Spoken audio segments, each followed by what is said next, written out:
Jeff. David. How are you doing? How's it going, man? I've been listening to the show. Great job. Awesome. Thank you very much, sir. I enjoy when we are on the phone talking because, we need to let people know what's really going on out there, dude. And it's scary. It's really scary, and people need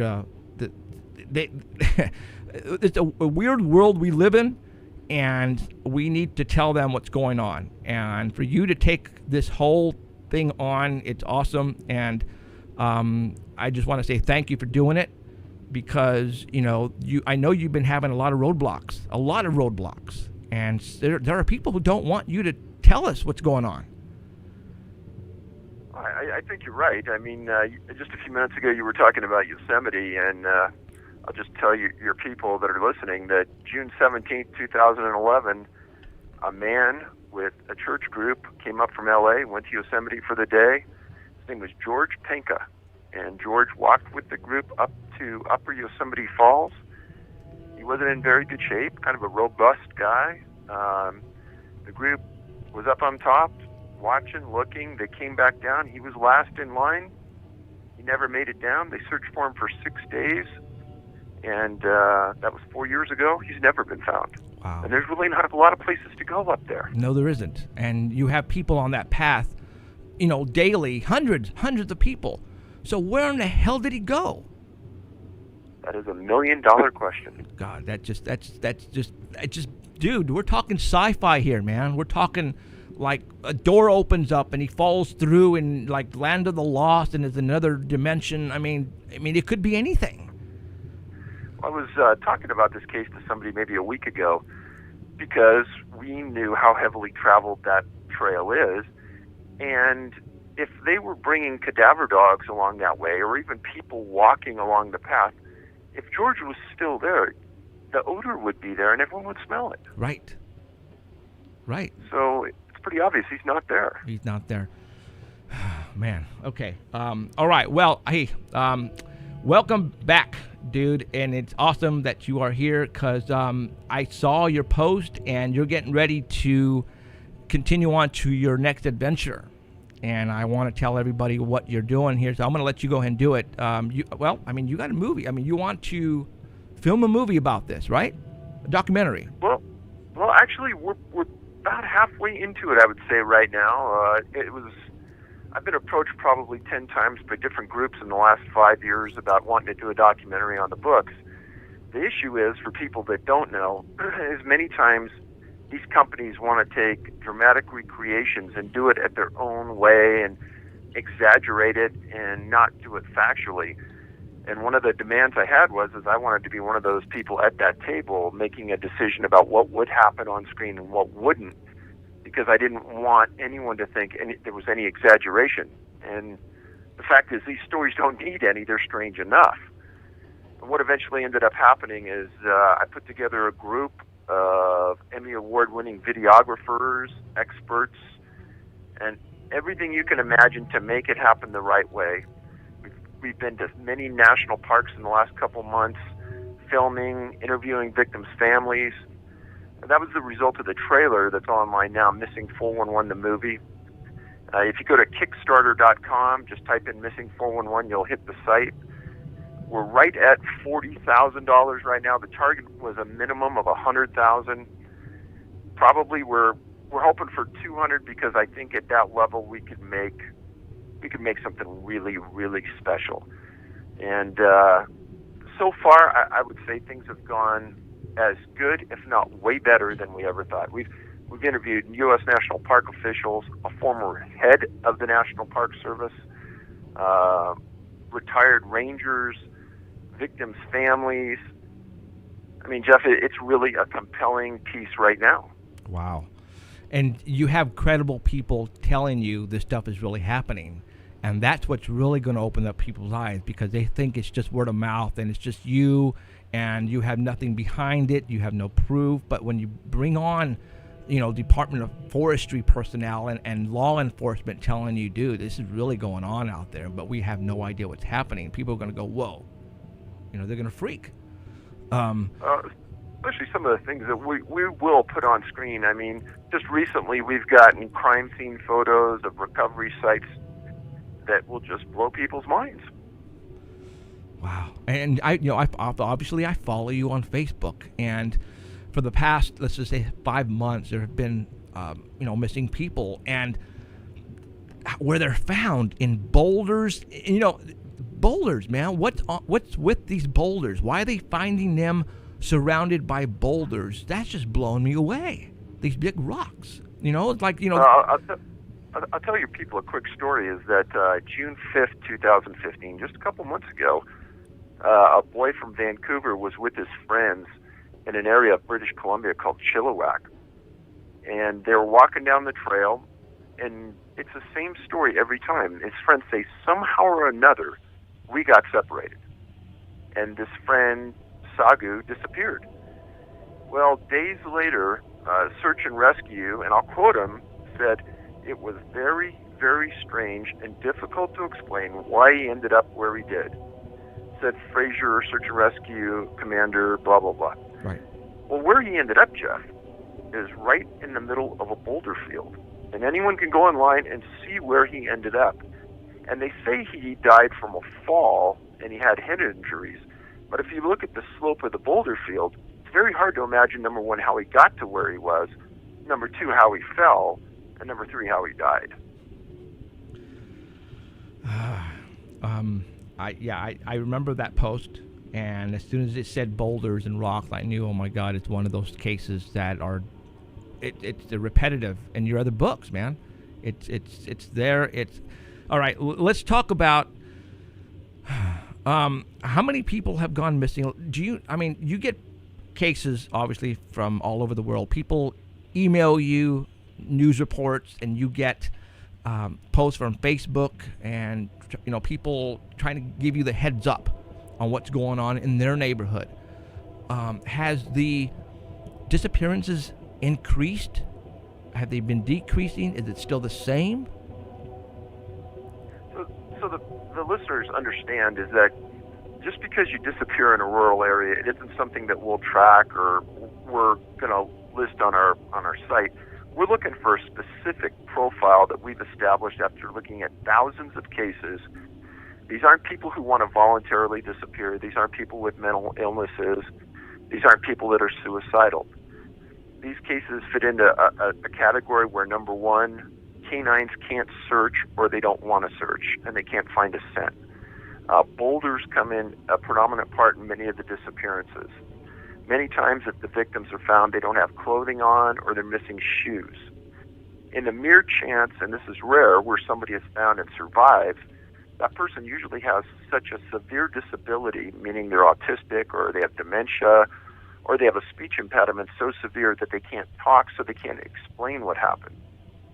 And I know the knee-jerk reaction on when you're listening to this is going to be, well, people disappear in the wilderness.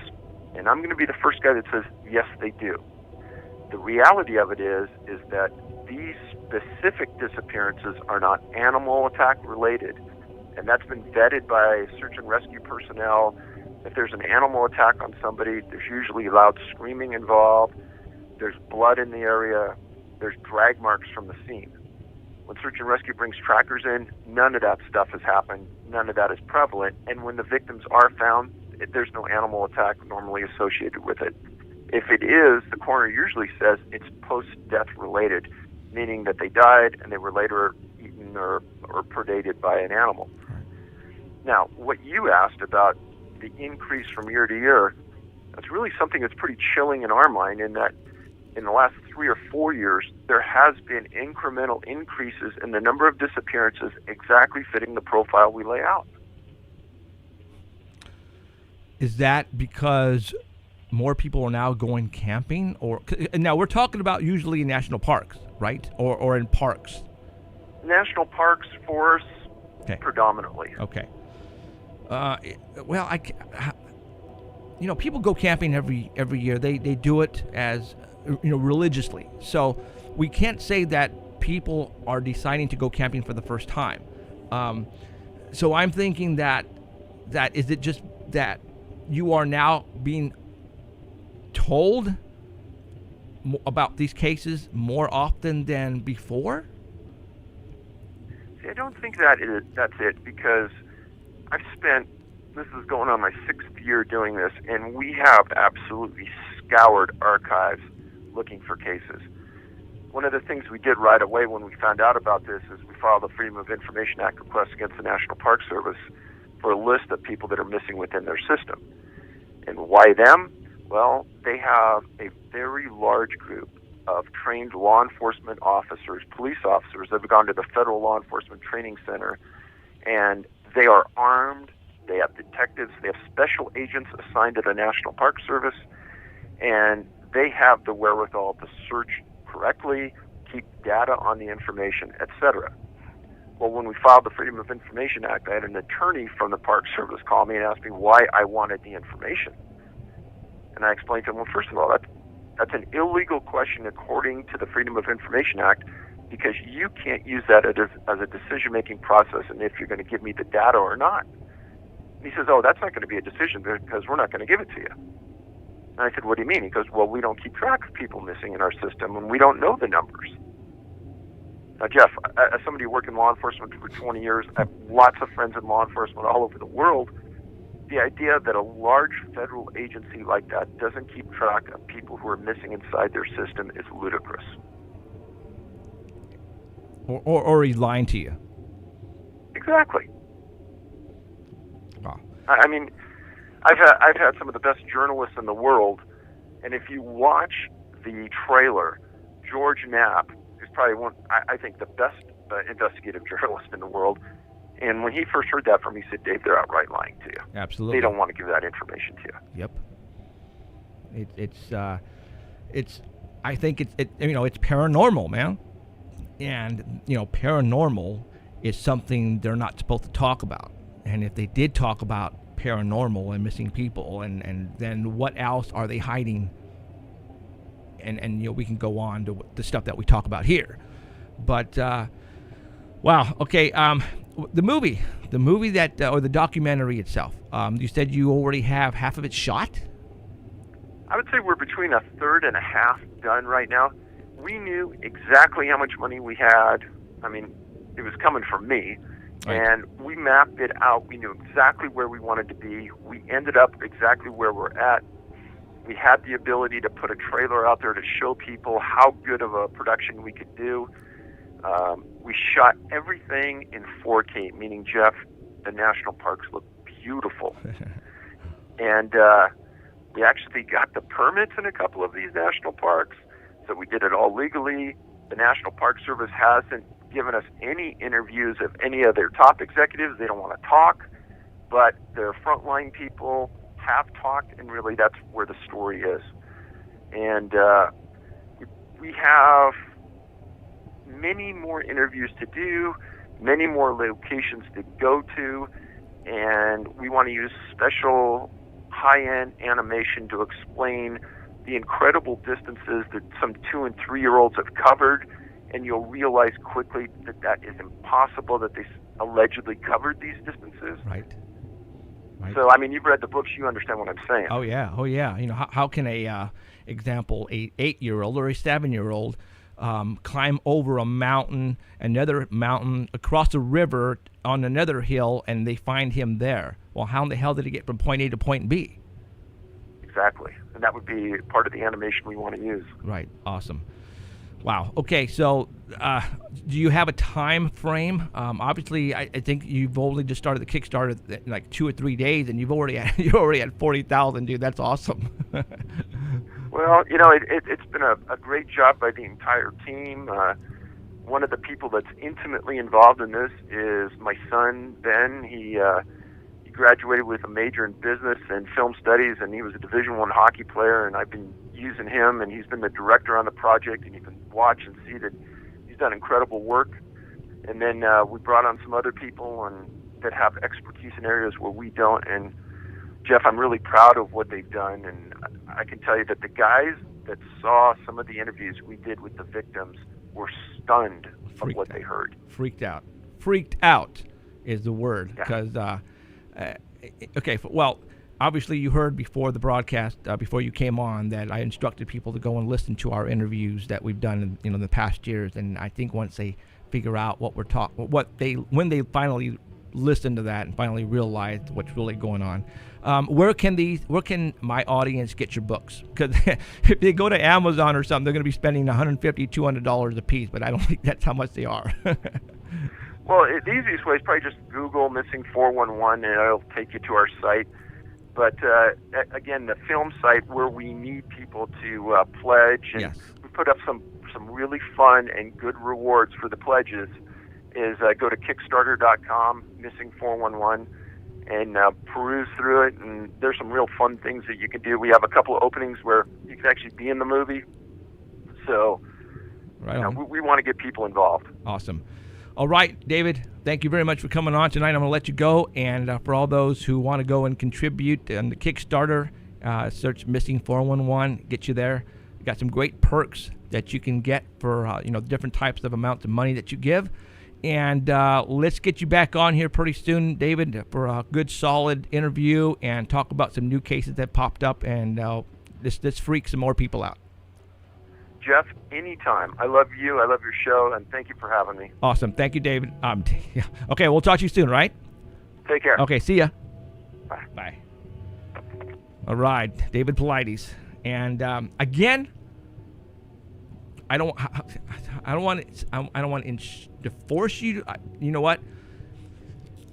You're going to freak out. Go listen to the first interview I did with David Paulides. Go to YouTube, type in Paranormal Central, look for David Paulides, and I that video. It's a 3-hour show, but once you finish listening or watching that show, you're going to realize that there's a whole world out there, and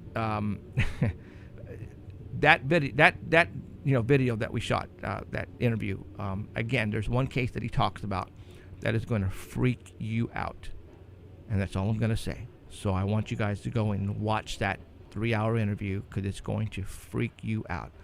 All right, you want to get freaked out even more? I have a picture of Danny Valderrama right here. No, just kidding. Now it's time to get on Danny, our Bigfoot reporter, and he is the guy that we go to if we want to know about Bigfoot, if we want to know about what happened last week on Bigfoot, then this is the guy to go to. This guy is getting big on the internet. He is getting his recognition is just incredible. He's being stopped on the roads, when he's at Walmart shopping. People pull him over and say, "Hey, aren't you that Danny Valderrama dude?" Yeah, it's just awesome. But all right, let's get Danny on the phone. I'm going to go ahead and pull him up here on my contacts, and let's go ahead and get hold of Danny, and let's talk some Bigfoot. What do you say? I hope he's listening. He better be listening.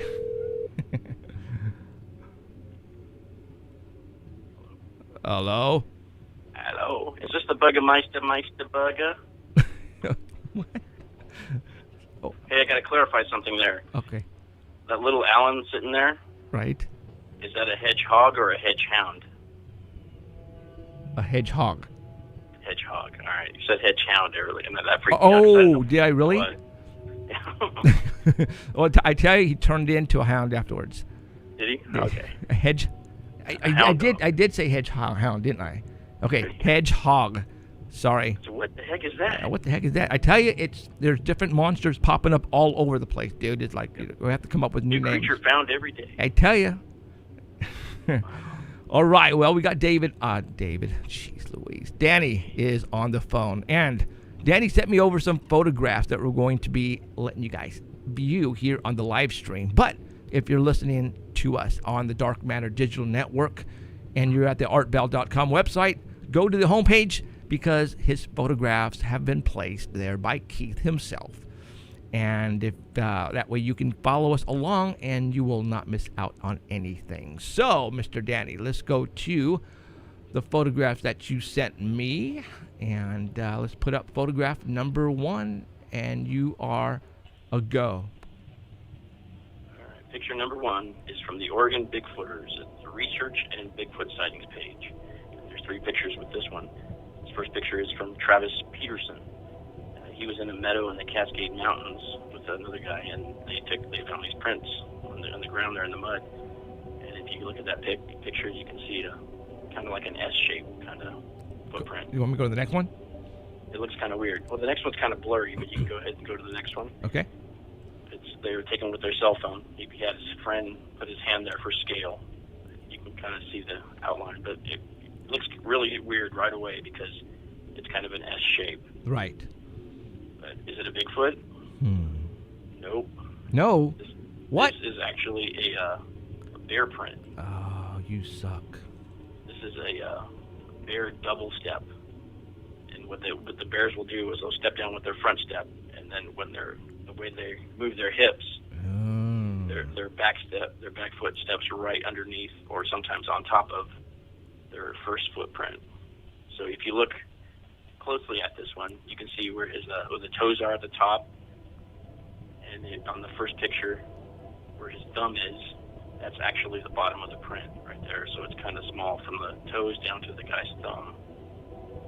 That's actually the actual footprint. So I'm on picture number 3 right now. The bear. The bear. Go back to picture number 1. Okay. Number 1. All right. I'll go ahead and zoom in on that for you. All right. So you see that where the bear's toes are at the top, and then you see where the guy's thumb is. Right. Just above his thumb, you'll see the round part of the bottom of the foot, and that's how big the footprint actually is.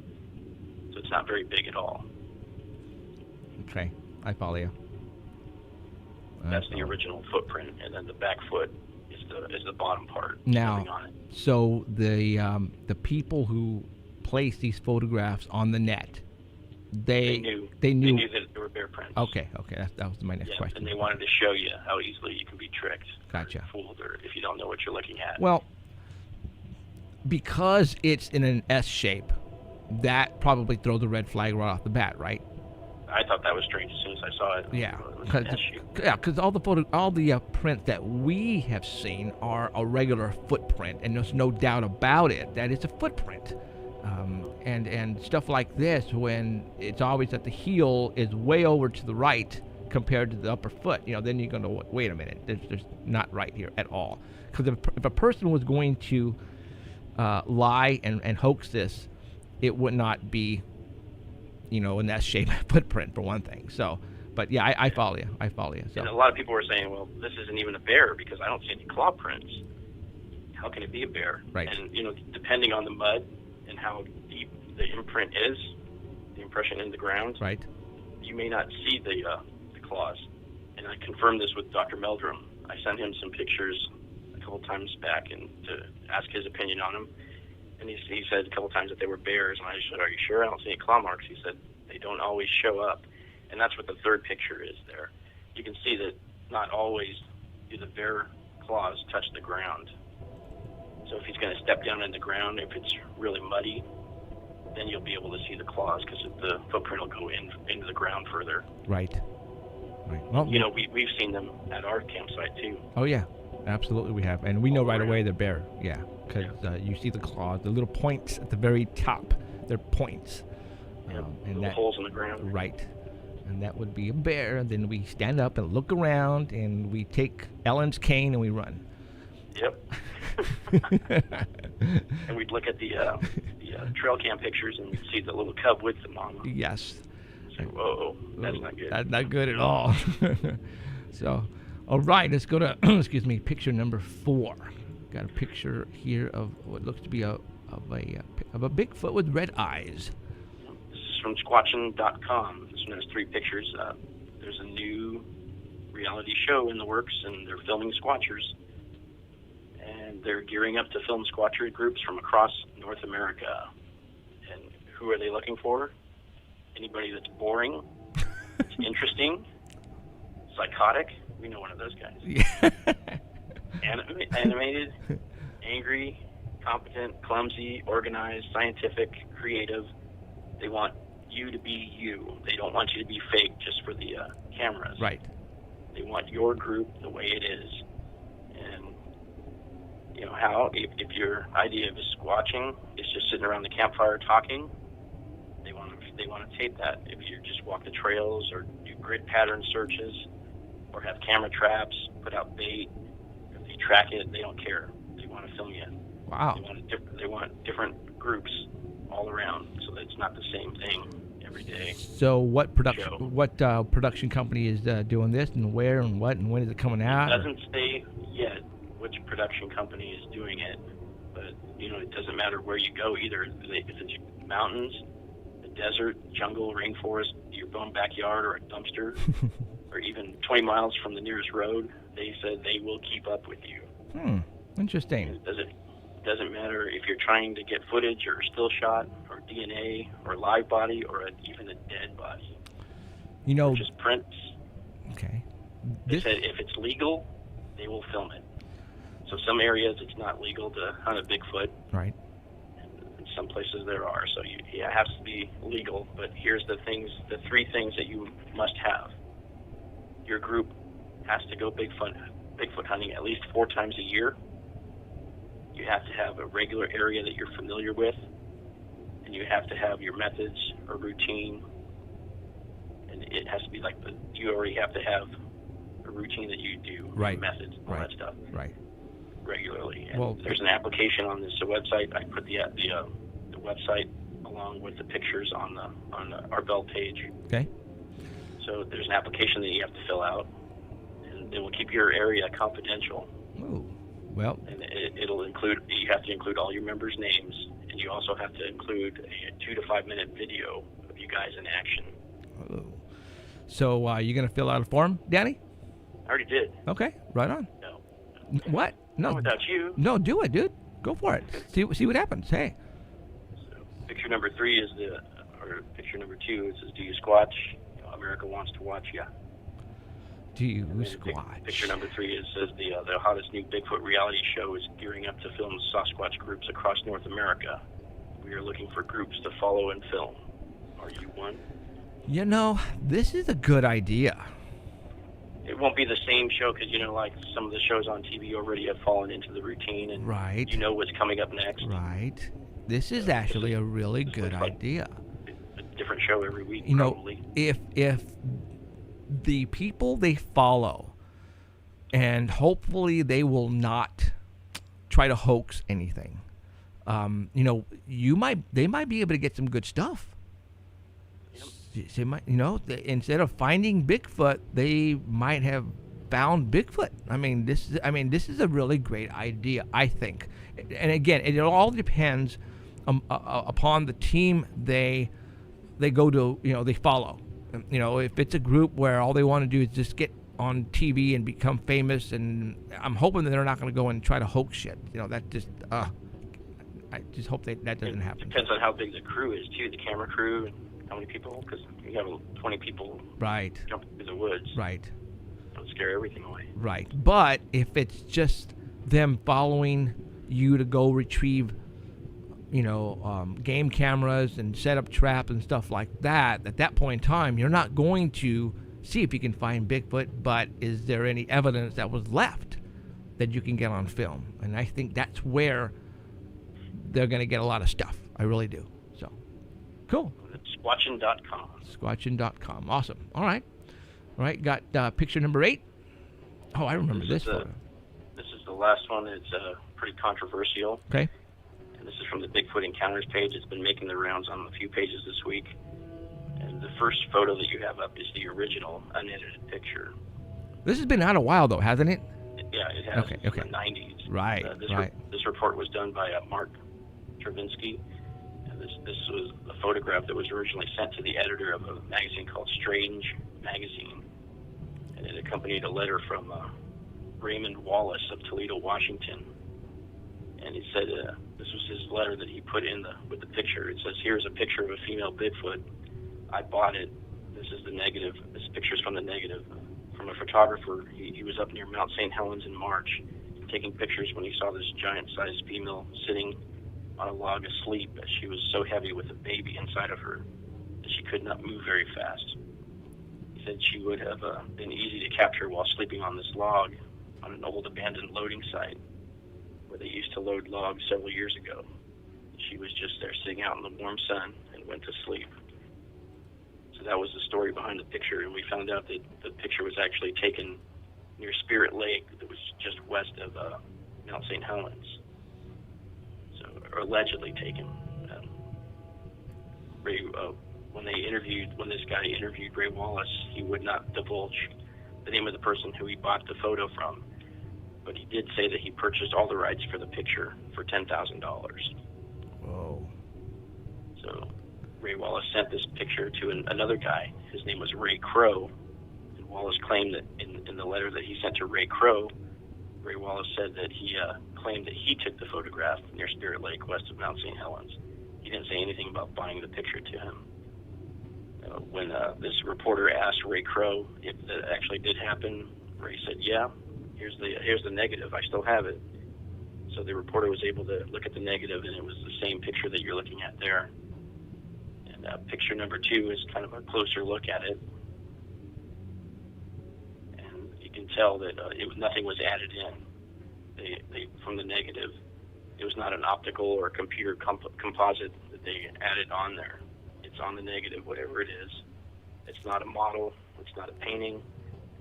It's actually of a full-size creature in its natural surroundings. So whatever it is, it was actually taken. A picture was taken of it because it's on the negative, right? Okay. Yeah, so you're left with 2 options: either it's a real Bigfoot or it's someone in a suit. Right. And it's not a totally clear picture because it's kind of dark. Right. So it's impossible to tell. Right. But most people out there believe that it's somebody in a suit. Because when you do the little background check on Ray Wallace, Mm-hmm. you know, he also claims that he had shot between 6,000 to 15,000 feet of 16 millimeter film of Bigfoot. And he says he has a video of him throwing stones and eating frogs and just hanging out and doing what he does. And he claims that everything he has is authentic. He claims that these were taken in 1957, and that's 10 years before the Roger Patterson film. Wow. It's interesting to note that Ray Wallace's construction company was the one that cleaned out the roads in Humboldt and Del Norte counties in California, and they created a new road in Northern California near Bluff Creek, where 10 years later they filmed the Patterson-Gimlin film. And one of his workers, Jerry Crew, found tracks along their equipment they were using to plow the roads. And he found the 16-inch tracks, and he's the famous person that's in the black and white photos holding up a giant footprint. And he's the one that coined the phrase Bigfoot in 1958 when they found the tracks around all the equipment. And they said those around the equipment had 46 to 60-inch strides, twice that of a man. And then in 2002, Ray Wallace died at the age of 84. Right. And his kids, he's the one that his kids came forward and said that he owned these wooden tracks, and he, along with his brother and nephew, are the ones that created all the tracks of Bigfoot. So right there, nobody believes anything that he says. You know, but I've seen these wooden tracks that he would strap on his feet, and he'd walk around. Right. And he'd say that they created all of the footprints that everybody finds. But, you know, in looking at everybody that collects these foot casts, even Jeff Meldrum, Right. not one of the casts that anybody has is of the footprint that he made. Because his footprints don't even look real. I mean, they all have like a certain notch on one of the sides, and the footprints all look squared off. I've never seen anybody hold up one of his footprints and say that this is a real footprint. Now, So that's why everybody doesn't believe that this is an actual picture, and that the last picture is a close-up of it. It looks like somebody's sitting there, but everybody believes that it's somebody in a costume. yeah, but I mean, I think it was taken in 1990, is what he said. this one, huh? Wow. I can't say yes or no. I mean, we don't know. We weren't there. So I don't know. Now, since you were mentioning Jerry Crew, I know. Well, okay. I have talked to someone. I don't know. Did I ever mention this to you? I don't know if I have. I know I talked about it on my show. Jeez, we're talking 7-8 years ago maybe. But the big boss man at where I work, he pulled me over one day, pulled me aside, and he said, "Hey," he goes, "my father-in-law," he goes, "he was a kid back when Jerry Crew found those footprints, and Jerry Crew, when he had found the footprints, he went and cast them, and he was driving into town in a station wagon, and the person who I was talking to was a kid at the time. Him and Jerry Crew were good friends, and Jerry Crew came into town, and the kid was in town walking, and he picked him up, and he was in the station wagon, and Jerry Crew told him, 'Look what I have back there,' and he looked behind the seat, and there were the cast of the footprints that he had, of the footprints that you see on those black and white photos. He was there, and I am saving him for TV." If he's, they also said that Ray Wallace couldn't have made those footprints that Jerry Crew found because he was out of the United States at the time, or out of California. right? He was out of town at the time, so there's no way he could have made them. Wow. So I think those are actual footprints. I think so too. As far as this right here, we don't know. Right. So, yeah, I know this person, and I'm waiting till we get on TV to fly and get a budget to fly him out here if he's still alive. I'm hoping he still is. We'll see what happens. But yeah, I think that would make a great conversation for him to tell us how it all went down. Because, those footprints were like the first that Jerry Crew found. I mean, they were like, that started it all right there. Yep. That was 10 years before the guy on film. Yeah, Patterson. So awesome. All right. So what else is going on, Mr. Danny? Oh, nothing. I think something you have coming up with Heidi. Okay. That video. Uh-huh. Of the 3 objects moving through the sky. Right. We saw that exact thing coming back from Las Vegas. Now, are you talking about the 3 dots or the cube? The 3 lights. Oh, the 3 light. Okay. Triangular. Right. Yeah. We left Vegas early in the morning to beat the traffic, and we were coming through Barstow, just before Barstow, about 5 or 6 in the morning, and coming in the direction from Edwards Air Force Base. We saw that exact video that you're going to play. Okay. We saw something that looked exactly like that, and it was headed towards North Las Vegas, where Area 51 is. Now, was it 3 objects or 1 object with lights on each corner? We could still see a couple stars out. Okay. And when this object crossed between it, it didn't block it out. So okay. To us, it looked like 3 separate objects. Okay. It wasn't one solid thing. Okay. All right. Well, we shall see what Heidi has to say about this particular video, and I remember seeing the video. It was just out on social media, so I remember what video you're talking about. So, all right. Okay. All right. Thank you very much, Mr. Danny, and we'll talk to you next week. All right. Thanks, man. See ya. Bye. Bye. All right, that was Mr. Danny Valderrama, our official Bigfoot reporter, who's getting actually way more famous than both of us. So we're gonna have to find a replacement here pretty soon, because that just can't happen. Not so. All right, I'm gonna call Heidi in about 5 minutes. And after Heidi, I will play. We don't usually have this many people on at one time, but it just so happened that Art's coming back on tonight, so I wanted to get Keith on the same night. And David Paulides just released 2 days ago his Kickstarter campaign, so I wanted to get him on too as well, right? And then 2 days ago, I had the producer of Destination Truth call me just out of the blue on my 24-hour hotline and asked me for some assistance. And I said, well, why don't you come on the air and pitch your show and see if we can get some more people to email you. And he says, cool. So I got him coming on tonight on a pre-recorded audio interview that I did. And that one's not too long. It's only like 5 minutes or something like that, 7 minutes.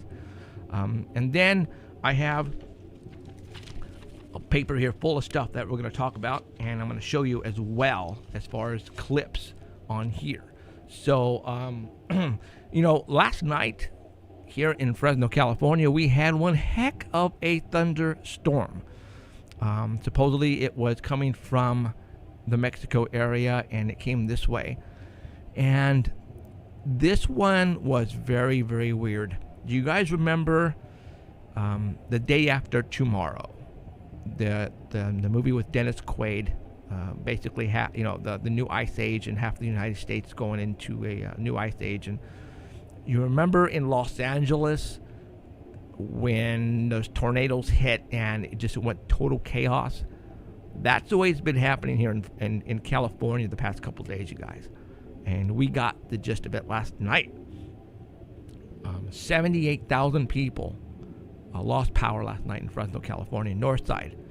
And there were so many lightning strikes. Many of the news stations here on social media put up locations of lightning strikes, and it was incredible. It was like a lightning hit the ground every 2 or 3 blocks. It's just what? I've never seen anything like this, and a lot of people haven't either. And it was just very out of the ordinary. It's for July for this to happen. It's not the norm.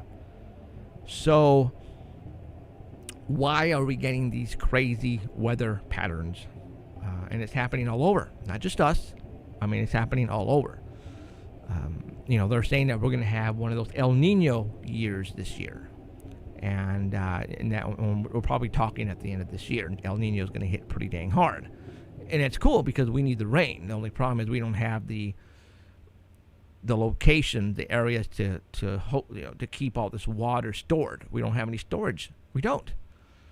So that's why we're in a drought in the central part of California. Weird patterns. Why are we having all these weird weather patterns?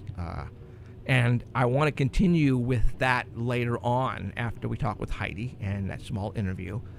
But, and you guys know I've talked about this in the past, and we're going to talk about it again, about September, what's going to be happening in September. Well, I have some more photographs to show you, some things that have happened in the past week that you guys probably are not aware of. I'm also going to give you the schedule of events that are going to occur in September that I think might shed light on some little things, but not everything. To this day, I am still, I still don't know what's going to be going on in September. But there's a lot of hoopla going on the week of September 21st to September 28th. And I want to talk about that. And I want to talk about the things leading up to that. Our military right now are moving, and you're going to hear it again, they're moving equipment out, at the beginning only in certain areas of the United States, but now it's everywhere. And they're bringing them in on 18-wheelers. They're bringing them in on trains, and they're placing them all over the place. Military's doing training. It's called Jane Helm. And this training that they are doing is mostly crowd control, which is very bizarre. The media is not supposed to talk about it. They have been told nothing on the airwaves. But from what people are talking about and what people are witnessing these military personnel doing in parks, in towns, in cities, are crowd control. And so let's take that and we're going to run with it. Crowd control. What could happen here in the United States that they had to activate the National Guard for crowd control? And there is a lot of theories on that we can talk about, and I'm going to get into it. But right now, let's go ahead and call Heidi. Heidi has a lot of stuff. She's been out for a week, 2 weeks, so she has a lot of stuff that she has that's going to be really cool stuff. Like I said, she has the stuff also on the artbell.com website on the homepage. Her name is Heidi Hollis, and the pictures and actual links to the videos are on there as well. So you can really, you're not going to miss out on anything. So let me get a hold of Heidi here real quick. contacts and call Heidi. Heidi is in Chicago. Let's see how the weather's going in Chicago. Who knows? Hopefully she'll answer here pretty quick. Jeffrey. Heidi. Hey, how's it going? Going good. Going awesome. I was just chatting it up with Alan. He's alive and well. This is awesome. Absolutely. He's on chat right now, chatting with everybody, and probably putting up a hissy fit because he's not here right now. Yeah, he's keeping an eye on you, though, so this is a good thing. Well, yeah, good. Oh, good. All right, so Heidi, let's tell everybody who you are. Oh, gosh. Get your magic 8-ball out and just shake it and ask a question. That's me. I'm just kidding. No, I always like to say that I'm someone who's just experienced a lot of stuff. So I'm someone who's been there, seen that, experienced it, freaked out, found some answers, wrote about it, got over it, and now I'm trying to help others do the same thing and understand this crazy world of ours, Jeffrey. So I invite everybody to go check out my main website, which is HeidiHollis.com, HeidiHollis.com. And feel free to check it out. Shadow people, Hat Man, that's my thing, but I also cover everything. Jesus encounters, Bigfoot. I love Bigfoot. I think Bigfoot's a cool topic. Absolutely. And I also invite people to write me with their odd experiences and do my best to give some honest advice without psychic powers. So write me at oddadvicehh@gmail.com. So that's about the gist of it. Oh, and I have to put out there, too, I am trying to help bring to light a new project that will highlight those who have experienced night terrors. So This means, yeah. So, the shadow people, Hat Man, hello, they love to get people when their guard is down. So I'm been trying to, let people know that this is a reality. This stuff is going on. And, yeah, somebody is trying to pull together a project.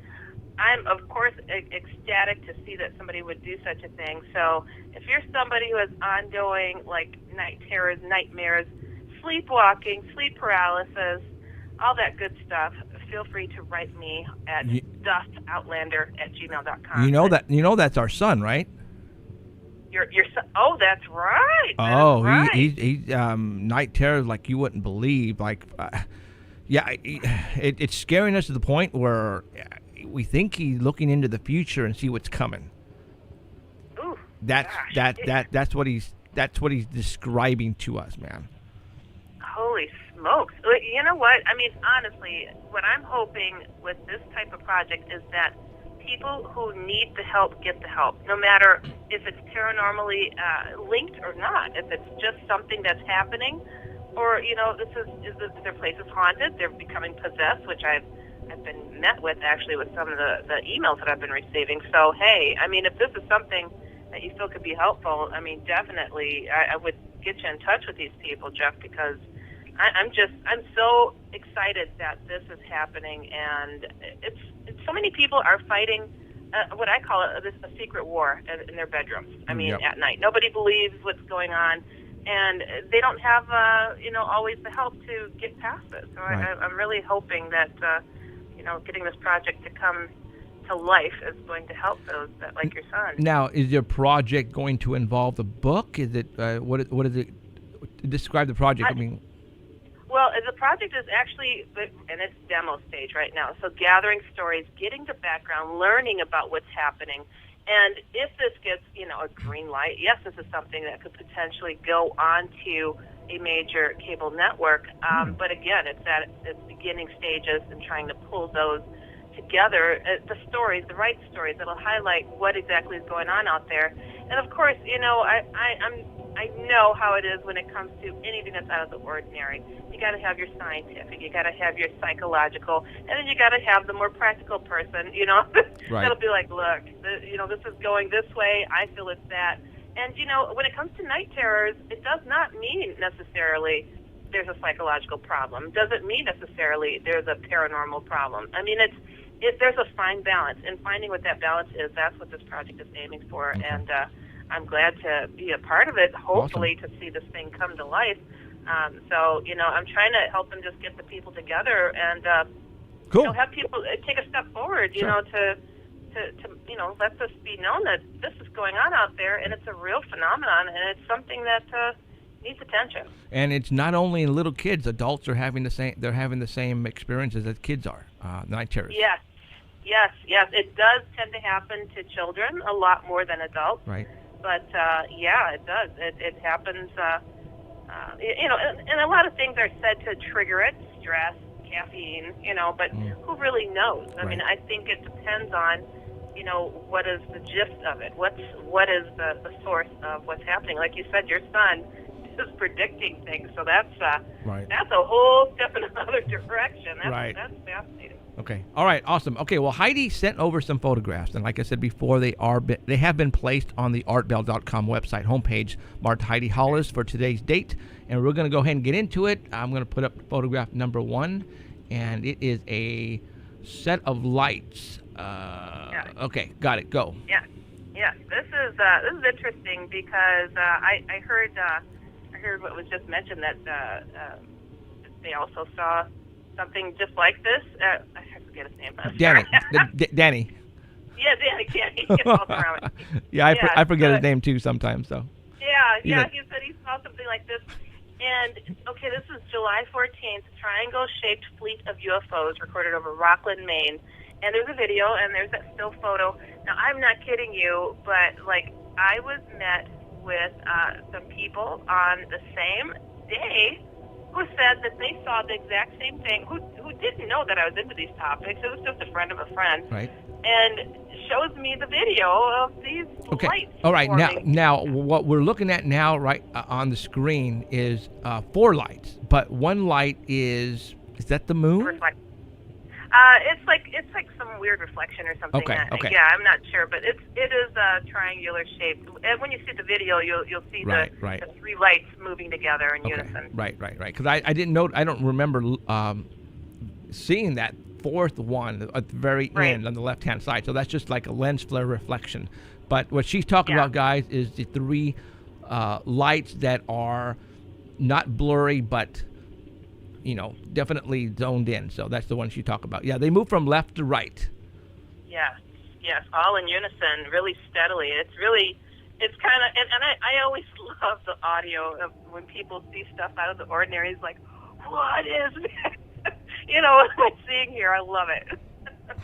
And, when I saw the video of this friend of a friend, it was almost identical on the same night here in Chicago. Same date. So it's just so weird. I don't know. A lot of triangular-shaped craft are being seen around. So, yes, it is. So on to number 2. Number 2. Number 2, mothership. Yeah, this is called a mothership.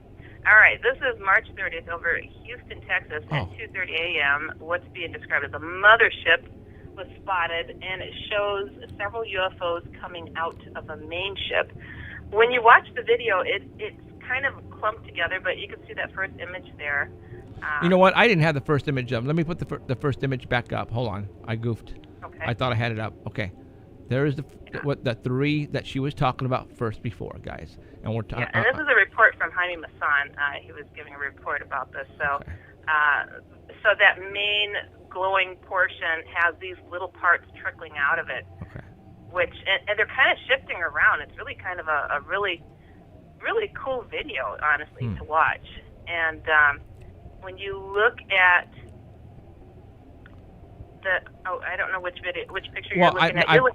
You see, what happened what happened, Heidi, is the first picture I didn't have up, so I went back and I placed it on there really quick so people could have an idea what we were talking about. So now I'm back to the second picture on the mothership.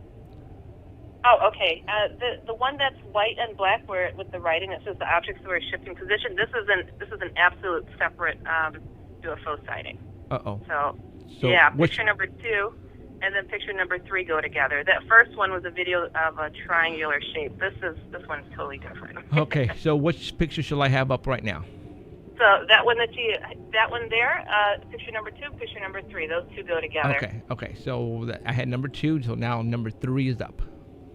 Yeah. Okay. So this is the same one that's over Texas, Houston, Texas at 2:30 a.m. And they put this interesting filter on there to show some of the energy that surrounds the object that was seen.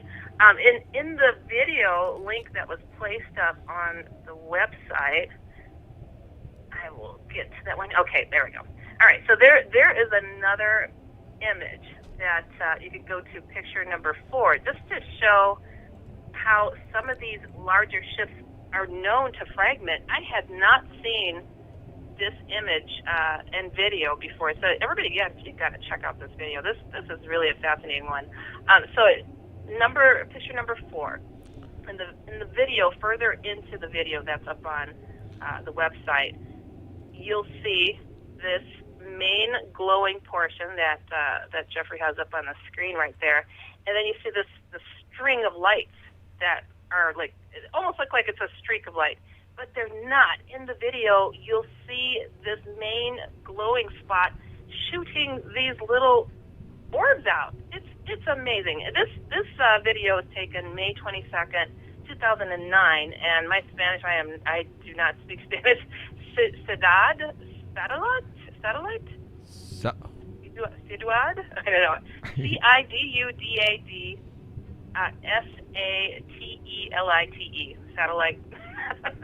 But it's also referred to as being a mothership releasing several orbs. I mean, it is an incredible video to see. I wish I'd seen that one sooner. That's a wild one. I've seen that. I've seen this one. This one's really good.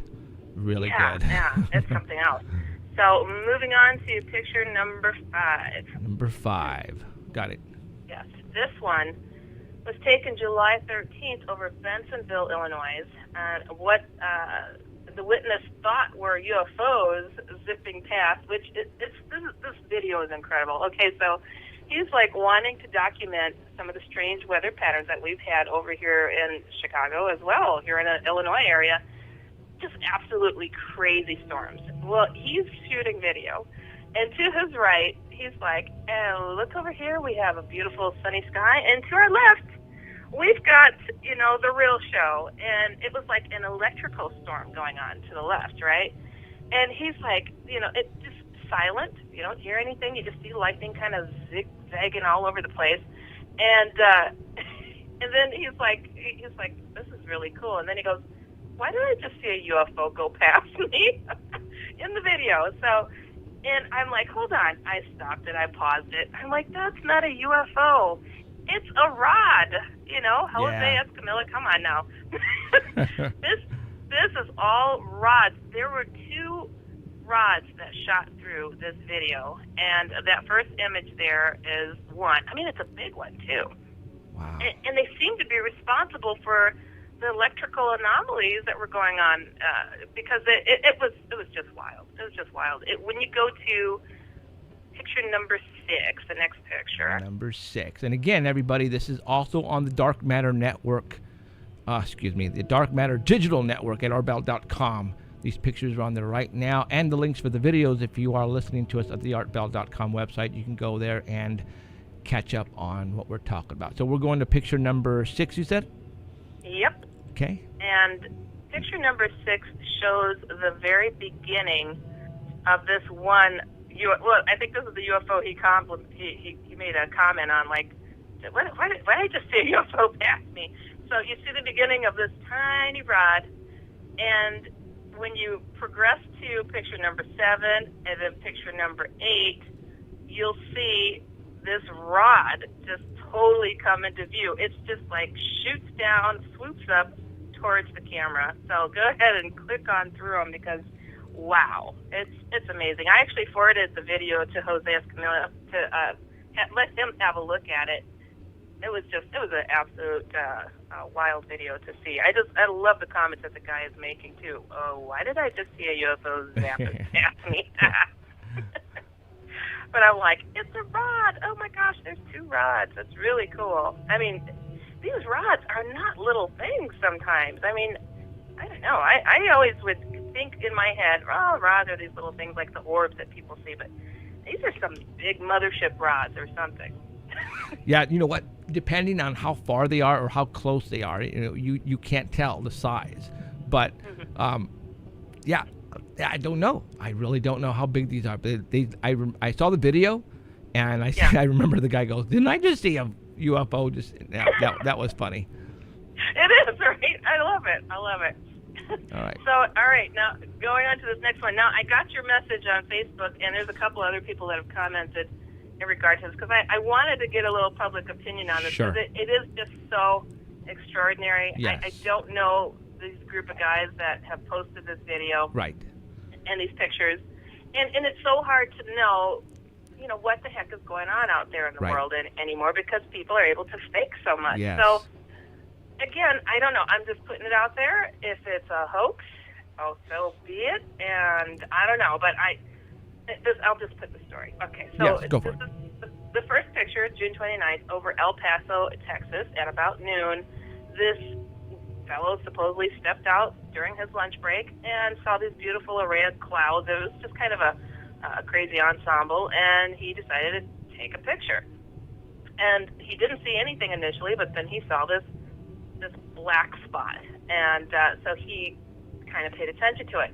You could see from this wider view that you see this odd little anomaly in the middle there. And now, supposedly, these pictures were first submitted anonymously, and now a name has been put attached, Walter C. Lance. I don't know what's been made of this person exactly, if he's found to be legit. I'm not sure, but if you go to the next picture, you'll see a closer up image of what is seen there. And I don't know about you, but the thought of Star Trek and the Borg coming to invade us. Where this comes to mind is Transformers, the cube from Transformers. Oh, okay. Or Hellraiser, even. Or even Hellraiser, right? Now, and for those who, I emailed or text Heidi a couple hours before the show on the cube situation. This happened in Texas, and the pictures that are coming out are from Texas. I've had actually somebody from Texas who is a fan on Facebook said that one of the photographs, he actually knows a person who took them. So wow. Now, taking that into consideration, because I think that the name of the group that put these photographs on their YouTube channel is called Secure Team, and they've been getting a lot of great UFO pictures and videos lately, and I mean unbelievable stuff. But they're the only ones who's getting this stuff, just like Third Phase of Moon. Now, we all know Third Phase of Moon, you guys, and I don't have to talk about them, but these guys might be the same deal. If this was the case in Texas, and this cube was photographed by several people, don't you think that the media would have picked it up, like the Fox network? They like this type of stuff. And I haven't heard that. I haven't seen a news report at all from that type of news network. So that right there. I didn't find it. Yeah. So I don't know. I don't know what to say. Right. It's one of those. Well, that's interesting though that somebody said, "Hey, I know the guy that took this." That's interesting. So that. Yeah. No, I'm just. No, I'm just saying that might give it some credibility right there. Now, was he pulling a fast one on me? I don't know. Right. It's like, this is one to just keep an eye on, I guess. But, I'll put it out there. This is what it's being depicted as, like a wormhole type of cloud that manifested and dropped this black cube out of the sky. What looks like a black cube initially. Right. So I guess going on to the next picture. Okay. Let me next picture here too. is...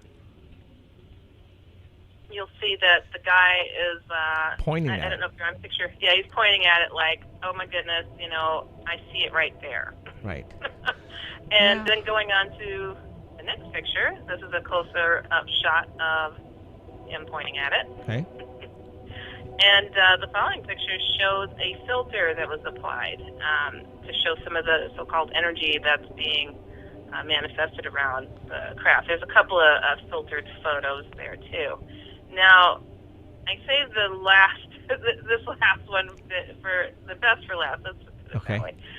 Because this is Borg written all over it. It's just Borg, straight up Borg, and it's just so like out there, it made me go, really? Come on, really? I mean, I've seen a lot of UFOs, and that would have made me feel all Star Trekky inside, and then go, OMG, they're coming for us. Right. They're going to simulate us. I don't know.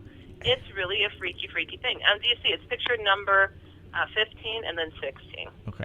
Now, taking that these cubes were filmed in Texas, that it happens to be one of the locations where our military is doing some training right now on Jade Helm.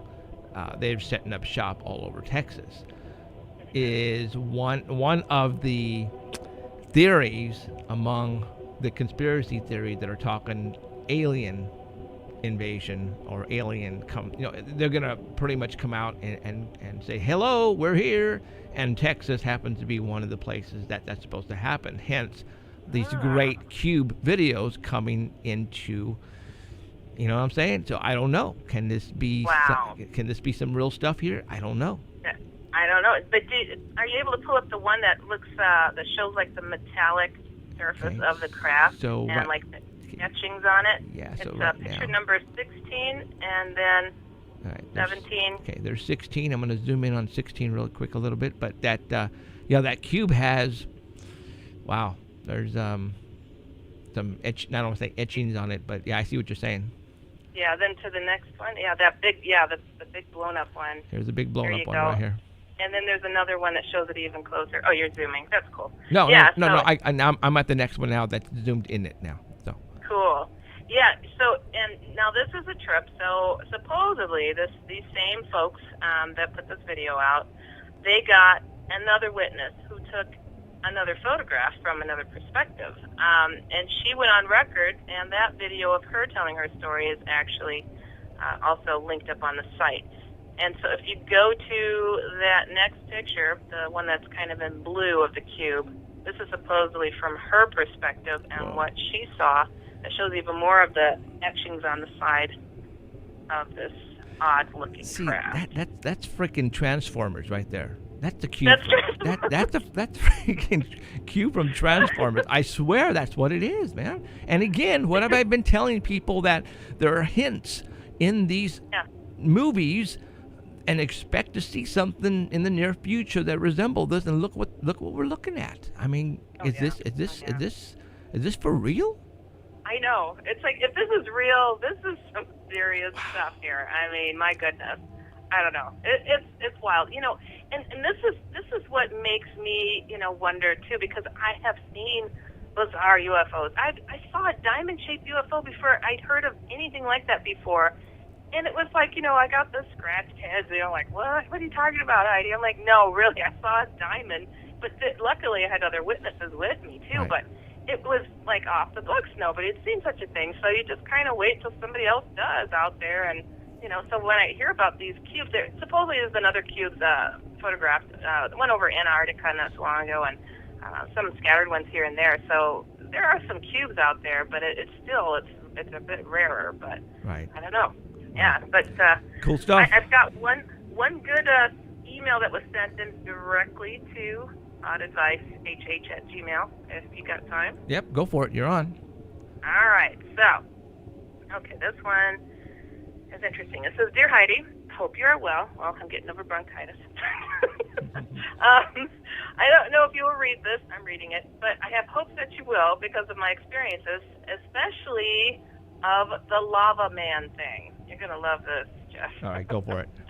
It has me looking for answers. First and foremost, my Hat Man story is fairly innocuous. Okay. I can't pinpoint the exact date, but it was the summer of 2007 at about 10 a.m. Okay, I was taking my friend to the Chicago area for a girls' day, and we were traveling on Highway 30 east in Illinois. I was driving, and we were talking, and then up ahead, about a quarter of a mile, I saw something walking on the south side of the road. Didn't think much of it, because I thought it was a guy walking on the side of the road. So my first thought was, I'm going to have to get over this guy. As we approached, we both stopped talking. As we passed, we both look over to our right shoulder, and then I looked in the rearview mirror, and he was gone. I said to my friend, "Did you see that?" And she said, "What did you see?" And I said, "Zorro." Zorro? She said, "Yes." Yeah, she's Zorro. You know, believe it or not, a lot of people say Zorro. It's kind of funny. You know what? And you know but- what? It's because they have never experienced anything like that, so they have to think of the next. You know what it reminds them of what it reminds them of. So yeah, I mean, Oh yeah, Zorro. for sure. She said yes, an all-black figure with a cape and a hat, and she goes, "This is my hat experience. A dark as night figure walking on the side of the road in broad daylight, creepy as all get out." So this leads me into another experience on that same highway with my sister. Fast forward to spring of 2011. My sister and I were coming home from our parents' house, heading west on Highway 30. I remember it was springtime 2011. My mom was really sick. She had cancer, and we were talking. Let me preface this by saying my sister is somewhat of a fuddy-duddy. Yeah, take a swipe at your sister. Meaning if she doesn't want to do something, you're not going to get her to do it. We were talking about my mom, and she was texting her kids. I remember it was springtime because when we left our parents' house, there were farmers out in the fields planting. I remember this distinctly because the wind was blowing in such a way that the dust was coming across the highway at some points.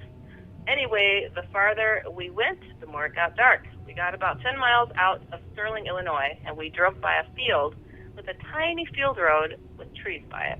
And I said to my sister, "Did you see that?" She said, "What?" I said, "The thing that looked like a burning bush next to that tree." The thing about this that strikes me as odd is the fact that my sister said, "Go back." So I turned the car around and we drove back east. However, on the way back, we didn't see anything, so we dismissed it. After turning around, going back west, she looked over and there was this thing in the field north of the road that looked like it was on fire. That's when it got weird. Not that the whole thing is not weird, but that highway is a heavily traveled highway until then, and when I stopped on the road to get a better look, it seemed like time slowed down, and I remember thinking when I was looking over to my right and my sister on her phone, on her lap, why is she not taking a picture of this, I'm thinking. I was trying to make some sense out of this. I could see the reflection of fire off my sister, but I couldn't smell anything, or there was no smoke. When I first saw it, I thought, great, it's some farmer committing suicide by fire. Mind you, it was only 40 feet away from me. After about a minute, I said to my sister, okay, I'm going to see what this thing is. So I pulled forward and turned slightly to enter the field road, and she started freaking out, saying, no, no, no, go, go, go. So I went. I know you have probably heard of a lot of weird stuff, but my question to you is, have you ever heard of such a thing? I've tried to research that highway to see if things have happened in the past, but can't find anything conclusive. Why I call the thing I saw Lava Man is because if you have ever seen lava roll and spread, it gets black and then cracks, but you can see the orange and red underneath. That's what it looked like, only in the shape of a man. I know how crazy this sounds, but I saw it. My sister also saw it, and it has bothered me ever since. I don't blame you. I guess I have chalked it up to the particle bangers. She's LOLing. And then she goes, Fermilab, CERN, and windmills creating a vortex. I don't know. I have never heard anyone talk about anything like this. If you have, can you please respond? Sincerely, Suzette. Boom! How about that? That's a new one. Lava Man. Lava right. Man. Yeah, okay.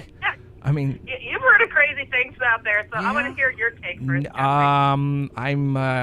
Sounds to me like a cartoon antagonist superhero against the Superman.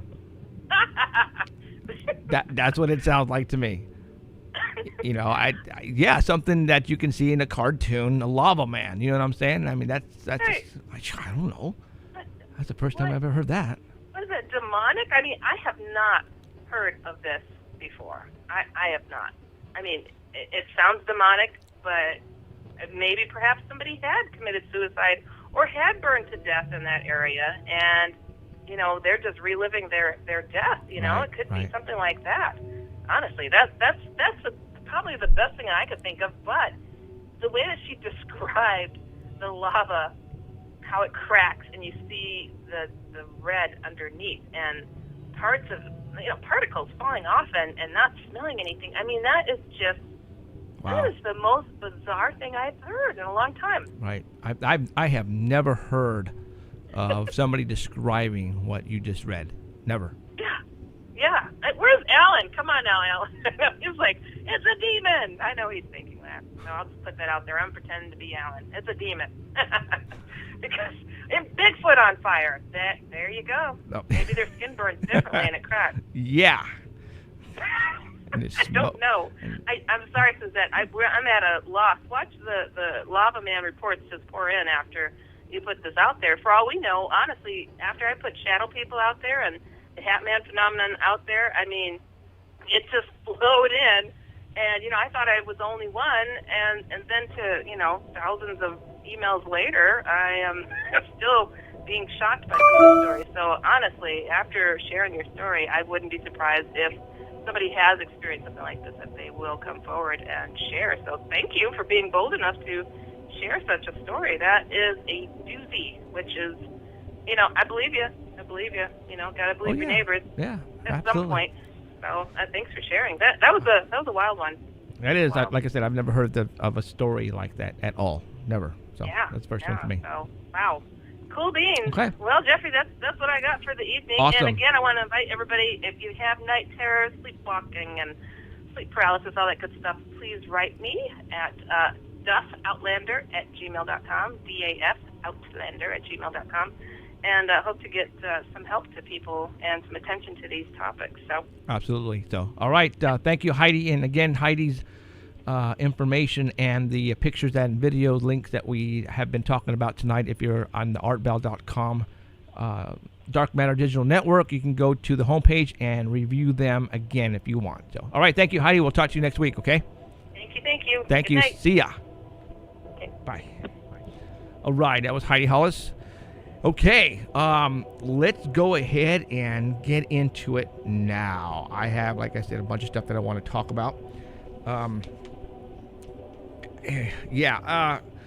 We have talked about the stuff that is happening now and the stuff that is going to happen in the near future. Now, what the heck are you talking about, Jeffrey?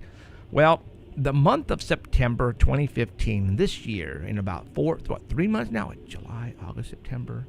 Yeah, we're almost there.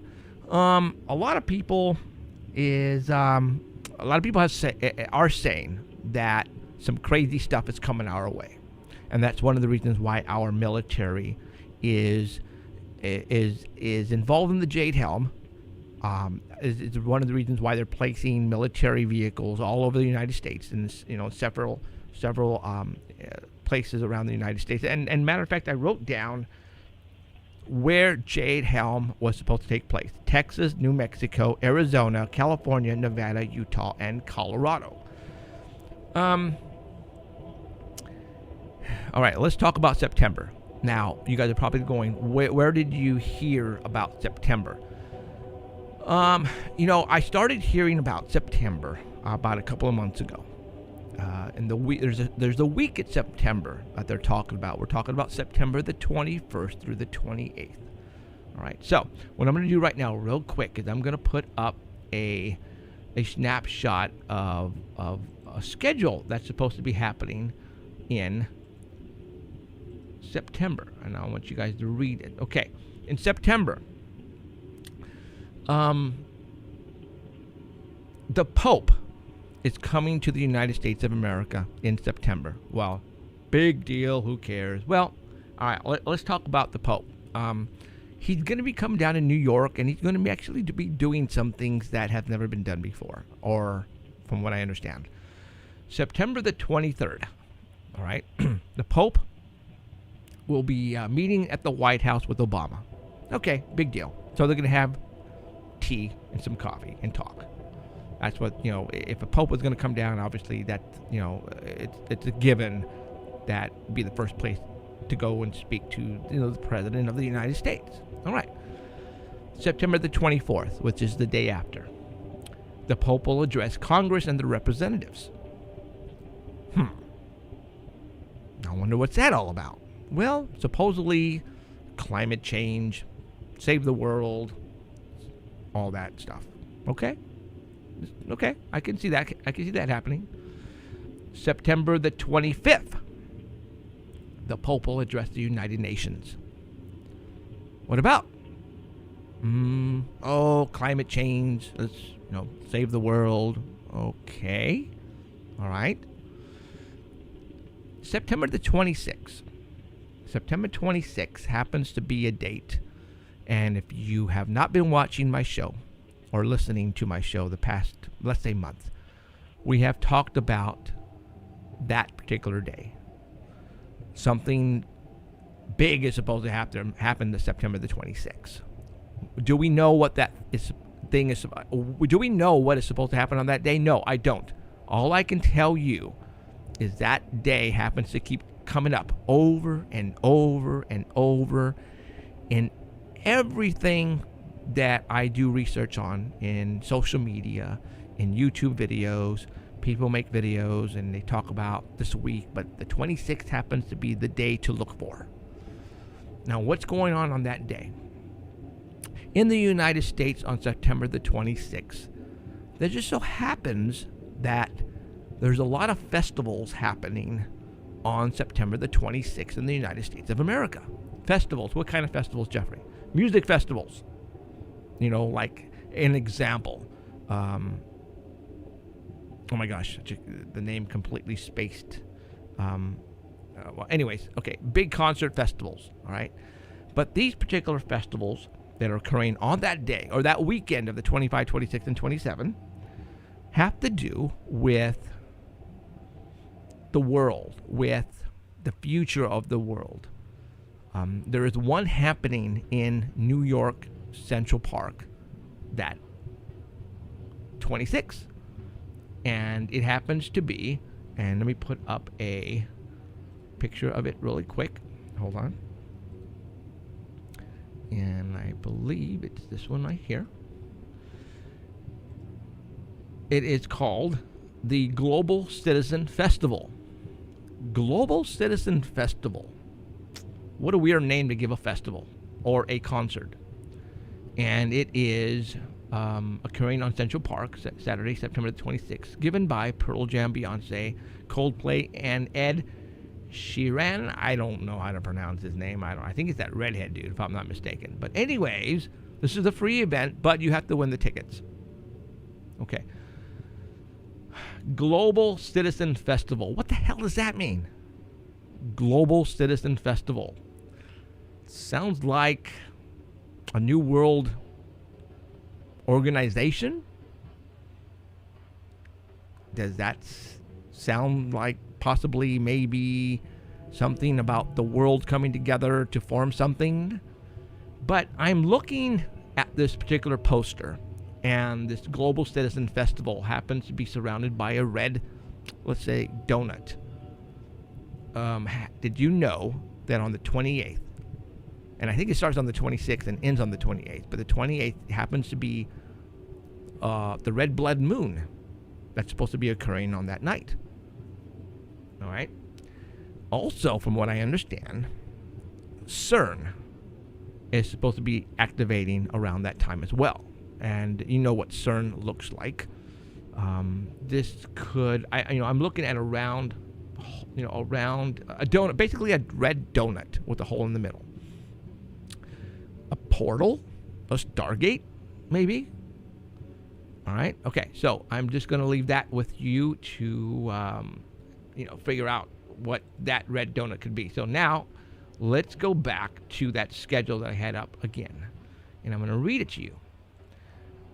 September 26th is the concert. Now, September the 27th, the Pope will be at Ground Zero and hold a massive outdoor mass. And then September 28th, the last blood moon, and I believe the next one is going to be 3 or 4 years from now.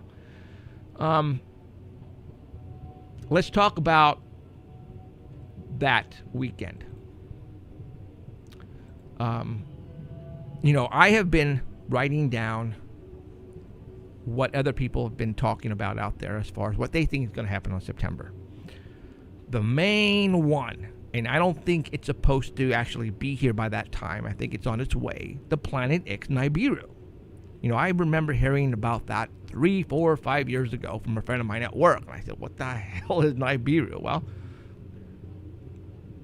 the planet that comes every 3,600 years, supposedly carrying our ancestors on them, the Anunnaki, possibly. Now, they say, though, that the Nibiru is not going to be visible until like February or March of next year. But can be, actually, it can be really, really visible. And I mean, you can see the darn thing like the moon type of deal. That September, supposedly, if that Planet X or Nibiru does come this way, they say it's going to be dragging a lot of junk with it, meteors and stuff like that. Okay, from what I understand, we're supposed to get a lot of that's going to hit the waters off the Atlantic Ocean, and my sources have been telling me look out for a possible hit in the Atlantic Ocean. And a lot of people were saying that Puerto Rico is going to get wiped out, and whatever's going to hit in the Atlantic Ocean is going to cause a tsunami and wipe out the east coast of the United States. What? Well, that is one of the theories. All right. Now, let's take that theory and let's run with it. Okay, if that's going to happen, let's just say, for all those who are listening on the East Coast, I am not trying to scare you, but I am telling you what noise is coming out on this week of September, and I'm going to give it to you. All right? I'm not making any of this up as far as trying to scare you, because I am telling you what other people are talking about, and everybody's talking about it. All right?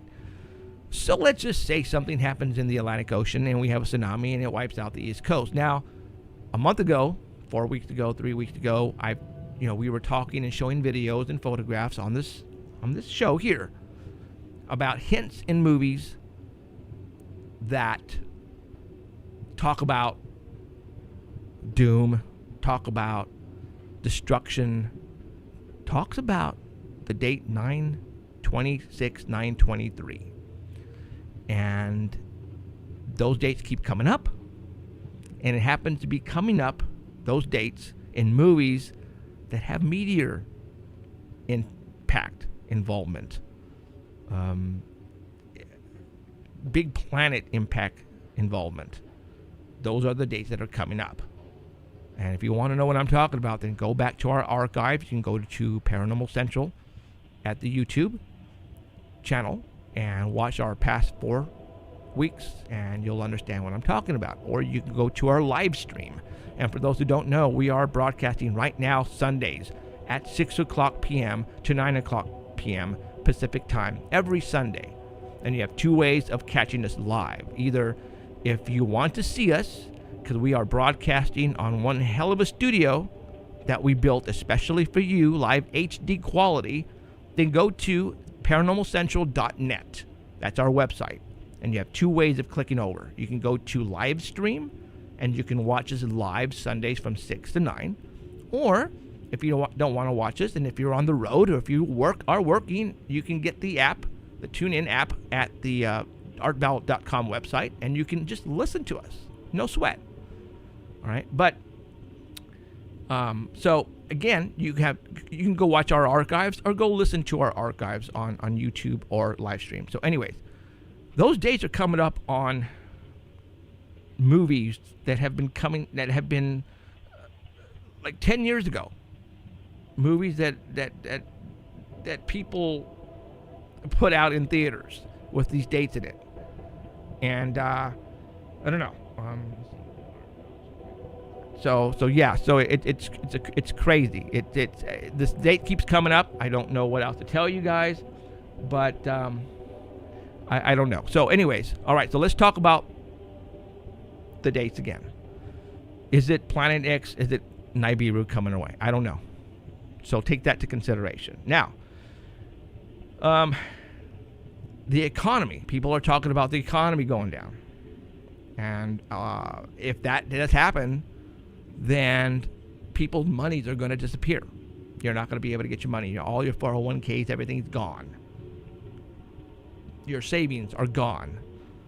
People are 93 million people right now don't have jobs.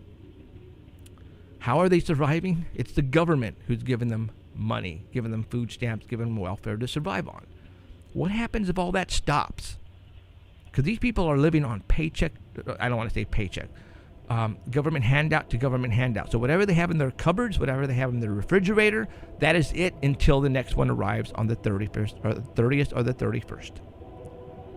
If that doesn't happen, all these people are going to loot, and they're going to go and they're going to get whatever it takes to survive. And that means they're going to take what you have at your home. So you better be ready if that's the case. And you better be ready to defend if that's the case. And that's why I have been prepping. That's why I have told people that they need to prep. As a matter of fact, this past week, I was notified by a Facebook friend, Megan, and she said, hey, I was just at the Winco. Oh, do I have that up? Yes, I was at the Winco at Ashland and Peach. And let me put this up. And they have MREs for sale. But these are not in the full packaged. These were actually open packaged. And then what they did is they spread them out. Because usually on an MRE package, military food supply, they usually have something to drink, the main course, like a brownie or a cracker and all that. So I'm going to tell you what you're looking at right now. You have a pouch, a water pouch, and you have like some chili. You have a main course of pasta, beans. You have a brownie. You have a cracker, and you have cheese spread or peanut butter spread. And you can buy each individually. And I'm thinking maybe that's why they did it, because the Winco, it's a very cheap, and I don't want to say cheap, it's low-cost foods. So they felt that, okay, maybe in order, because nobody would want to buy a $15 package. That's just absolutely ridiculous, right? But if you can only afford so much, then let's open up the packages so that way you can buy maybe a little bit of this and a little bit of that. So this was at a Winco, guys. They're selling MREs at a Winco. Did I go and get some? Yeah, you bet your life I did. I'm not going to tell you how much I spent, but I did grab a lot. That is going to be in our bug out bag. I had it. I was, people were making fun of me purchasing MREs. Let me tell you something, you guys. The reason why I do this, because I feel that we're here for a purpose, and that's to inform you of things that are happening or things that are going to be happening in the near future that you don't know about. You guys who are listening out there have lives, and so do I. But I have friends that help me look for stuff like this. All right? And then you guys have your family, you guys have your jobs during the day, you guys wake up in the morning, you guys take your kids to school, you go to work, you come home, you have dinner, you pick up your kids, switch that around, and you watch TV, have the kids have do homework, and you watch a little bit of TV, and you go to bed, and you do the same thing over again the next day. Well, there are things going on out there that I think I need to tell you about. And that's why I'm telling you about what's going on at Winco. They're giving MREs. Now, take that and put it with the military Jade Helm, the September week connections, possibly. Okay, I've never seen MREs in a Winco or any place else like that ever. Why now? Is it a coincidence? Well, in this field, I find that there are no coincidences at all. This is there for a reason. Okay, so I am telling you that there are MREs at the Peach and Ashland Winco in Fresno, California, if you want to get some for a bug out bag. What is a bug out bag, Jeff? Well, a bug out bag is a bag, a duffel bag, a very small suitcase. Let's say you are home or you are at work and a major disaster occurs around you, an earthquake or whatever, and you have to somehow get out of town, go someplace far, and do it now. Do you have time to go home and pack find the necessities you need, and then get out, that's going to take some time. Why not already have a bag ready to go with a couple of changes of clothing, with some food, water, a weapon, flashlight? All right. I would put this in a bug out bag. MREs. Absolutely. You know, somebody was making fun of me, saying, oh man, you're going to have diarrhea now. The food tastes awful. What I would do is I would put rice and beans in a plastic bag, which is fine if you have time to stop and cook it. But if you don't, then you need something that you can eat while on the run or when you're driving away someplace far. This is what I suggest. If not, then if you have food in the cupboard like canned goods, tuna, whatever, that's also great too. But I'm giving you different options here. So, a bug out bag. Now, what's kind of weird is that last week on the Today Show, they had, a matter of fact, it was the day after the hackers hacked into the Wall Street. The hackers hacked into the United Airlines. They had to shut down the United Airlines flight terminals because of the hackers. You guys remember that? Several things happened that day. 4 or 5 things got hacked. So they say it was hacked. So they were talking about it on the Today Show. And I remember it was the three ladies and the one guy. All right. The one lady on the left, she was the black girl.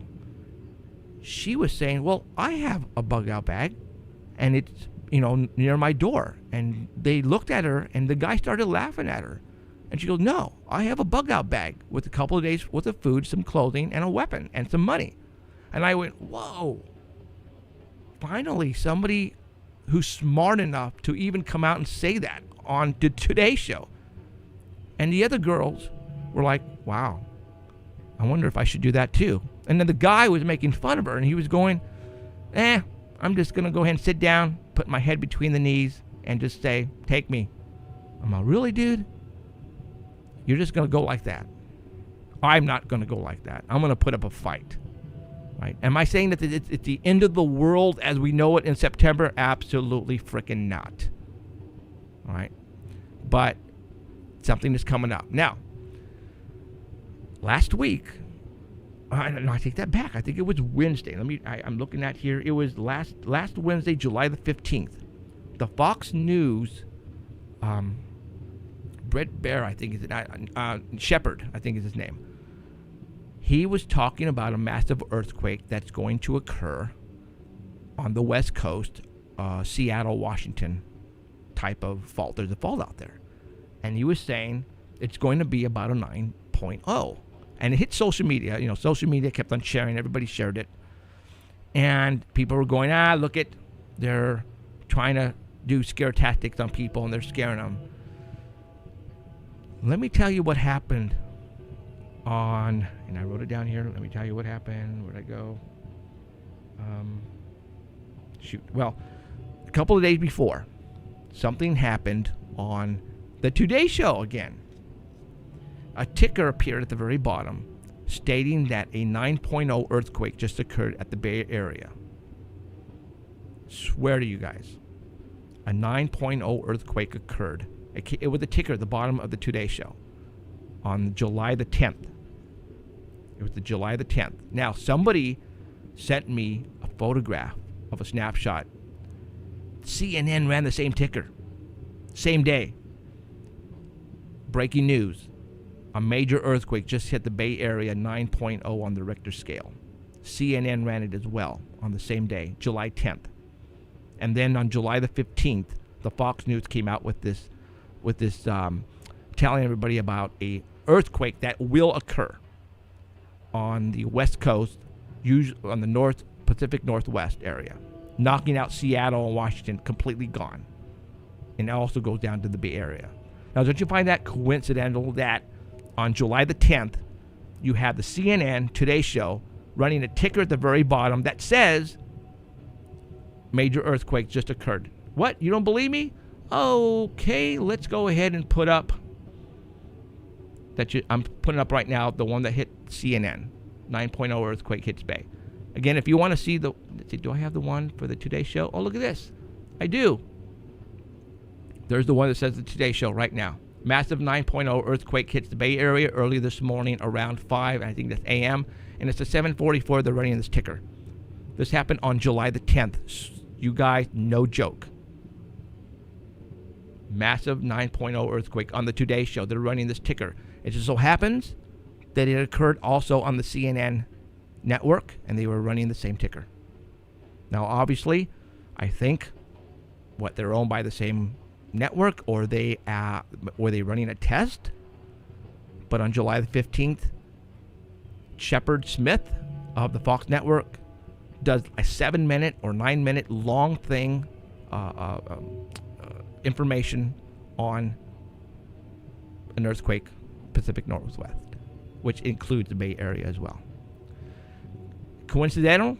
Again, I don't think there are coincidences in what we talk about here. All right, so what I'm going to do right now real quick is I'm going to run you that interview that I had with the producer of Destination Truth. And he called me a couple days ago, and he goes, "Hey, Jeff," he goes, I'm calling you because I'm looking for a team. I want to produce another paranormal show, and I would like to find a team that I can work with and put them on TV. And I called them back later that afternoon. I said, "Hey, well, why don't you?" Actually, I placed a Facebook note on my wall, and I sent that out, and he got some emails on that. But I said, "Well, why don't you come on the air and talk about it, and that way you really hit the masses, because obviously we're on the Dark Matter Network, digital network that is, and you can hit a lot of people that way." So a couple hours, actually 3 hours, 4 hours before the show today, he came on, and we went ahead and pre-recorded let's go ahead and turn this up, and here we go. Okay, welcome to the show. We have Neil Mant of Mant Brothers Productions. How's it going, Neil? Doing great, Jeffrey. Awesome. Well, you gave me a call a couple days ago, and you are in search of possibly putting another paranormal show together. But first, before we get to that, let's let everybody know what you've done in the past. And obviously, there's one major show that I think everybody in the world have seen. And if you haven't seen this show, well, then you've been in a whole cave someplace. But let's tell everybody, how long have you been doing this? About 15 years, I think? Well, I've been in television for over 20 years, but in 2005, I first created the show Destination Truth, which I think came out in 2007, actually. But we did the pilot in 2005. It took a while to get to TV. But Destination Truth ran for a number of years on the Sci-Fi Channel. And then Josh Gates moved on to his new show, Expedition Unknown, on Travel Channel. Right. Okay. And but you've done a lot of stuff. I was looking at your. Oh, yeah. I mean, $1 Million Arm. You did that, right? Yeah, $1 Million Arm for Disney. We created Jim Rome's Burning for ESPN. We had shows on Food Network and Showtime, and I have a new paranormal show coming out as a special in August. I think it's August 14th on Destination America. It's called My Child Sees Dead People. Pretty cool show. Wow. So I've always been a fan of the paranormal ever since I was a kid. Right. Now, is that going to be a series or just a one-shot deal? We'll see how it goes when it airs. Okay. It's a special with the series option. So hopefully people will watch it. So please, everybody, tune in to My Child Sees Dead People, August 14th on Destination America. And then, as we spoke the other day, I'm actively looking for new paranormal teams to create a show about. I have a couple of networks I'm talking with about a couple of concepts. Okay. And I'm open in the ghost hunting world as well as any other part of paranormal. But what I'm looking for are two key things. One is characters. The people have to be good and authentic. And two, I would love to find a new hook. And I don't necessarily. I have some ideas, but I'd love to hear people's ideas and see them doing that hook. That's what I'm looking for. Okay. Something different. I mean, yeah, everybody is into the paranormal, and it's getting hard now because you have your ghost shows and your Bigfoot shows and your UFO shows, and now we have to come up with something different, and it's getting harder, I think. So I can understand where you're coming from. But there could be a new entry. Again, like My Child Sees Dead People Right. is a ghost hunting show. But what we do is our team goes in to the house and does the hunt with the family. So traditionally, most shows, the house is, or the whatever the place is empty, and the team comes in and they say, "We'll take it from here." Right. That's not how My Child Sees Dead People work. We go in, we say, "All right, we do the hunt with you. Where have you had the experiences? Because you know the creaks in your house. So if your house makes a creak, we can go, oh, that's exciting." They say, no, that sound happens all the time. Right. But if there's a new sound or a new experience, you're going to know it, and that's what makes it different. Ah, gotcha. So you're up to basically any type of paranormal. It could be UFOs or monsters. Anything like that. Then that's what you're looking for. Yes, but I want a team that has been doing it consistently. They're good and ready for TV. They take it seriously, and as I said, they have their own unique approach. Okay. All right. Well, on Facebook, I placed an ad out for you. Have you been getting any calls or emails, actually? I have gotten a few emails, Okay. so I appreciate that. Thank you. Right on. Okay. Well, let's give out your email because that's the point of contact. If you want to get a hold of Neil, his email is neil@mantbrothers, and that's, I'm going to spell that M. Actually, you know what? Make it even easier. Just go neilmant@gmail. neilmant@gmail. Okay, so that's NEILMANDT@gmail. @gmail. Okay, that'll work. All right, guys. All right, Neil. Thank you very much for coming on and letting people know what you're looking for, and hopefully we can get somebody out there. Who knows? And it doesn't matter too. It could be. Does it have to be in the United States? Because we have fans all over the world who's listening right now. I'm open everywhere. Okay. But most of my shows are in the U.S., but I'm open globally. Okay, right on. Okay, Neil, thank you very much for calling in, and hopefully you'll get a bite here pretty soon. All right, thank you so much. All right, thanks, Neil. Take care. All right.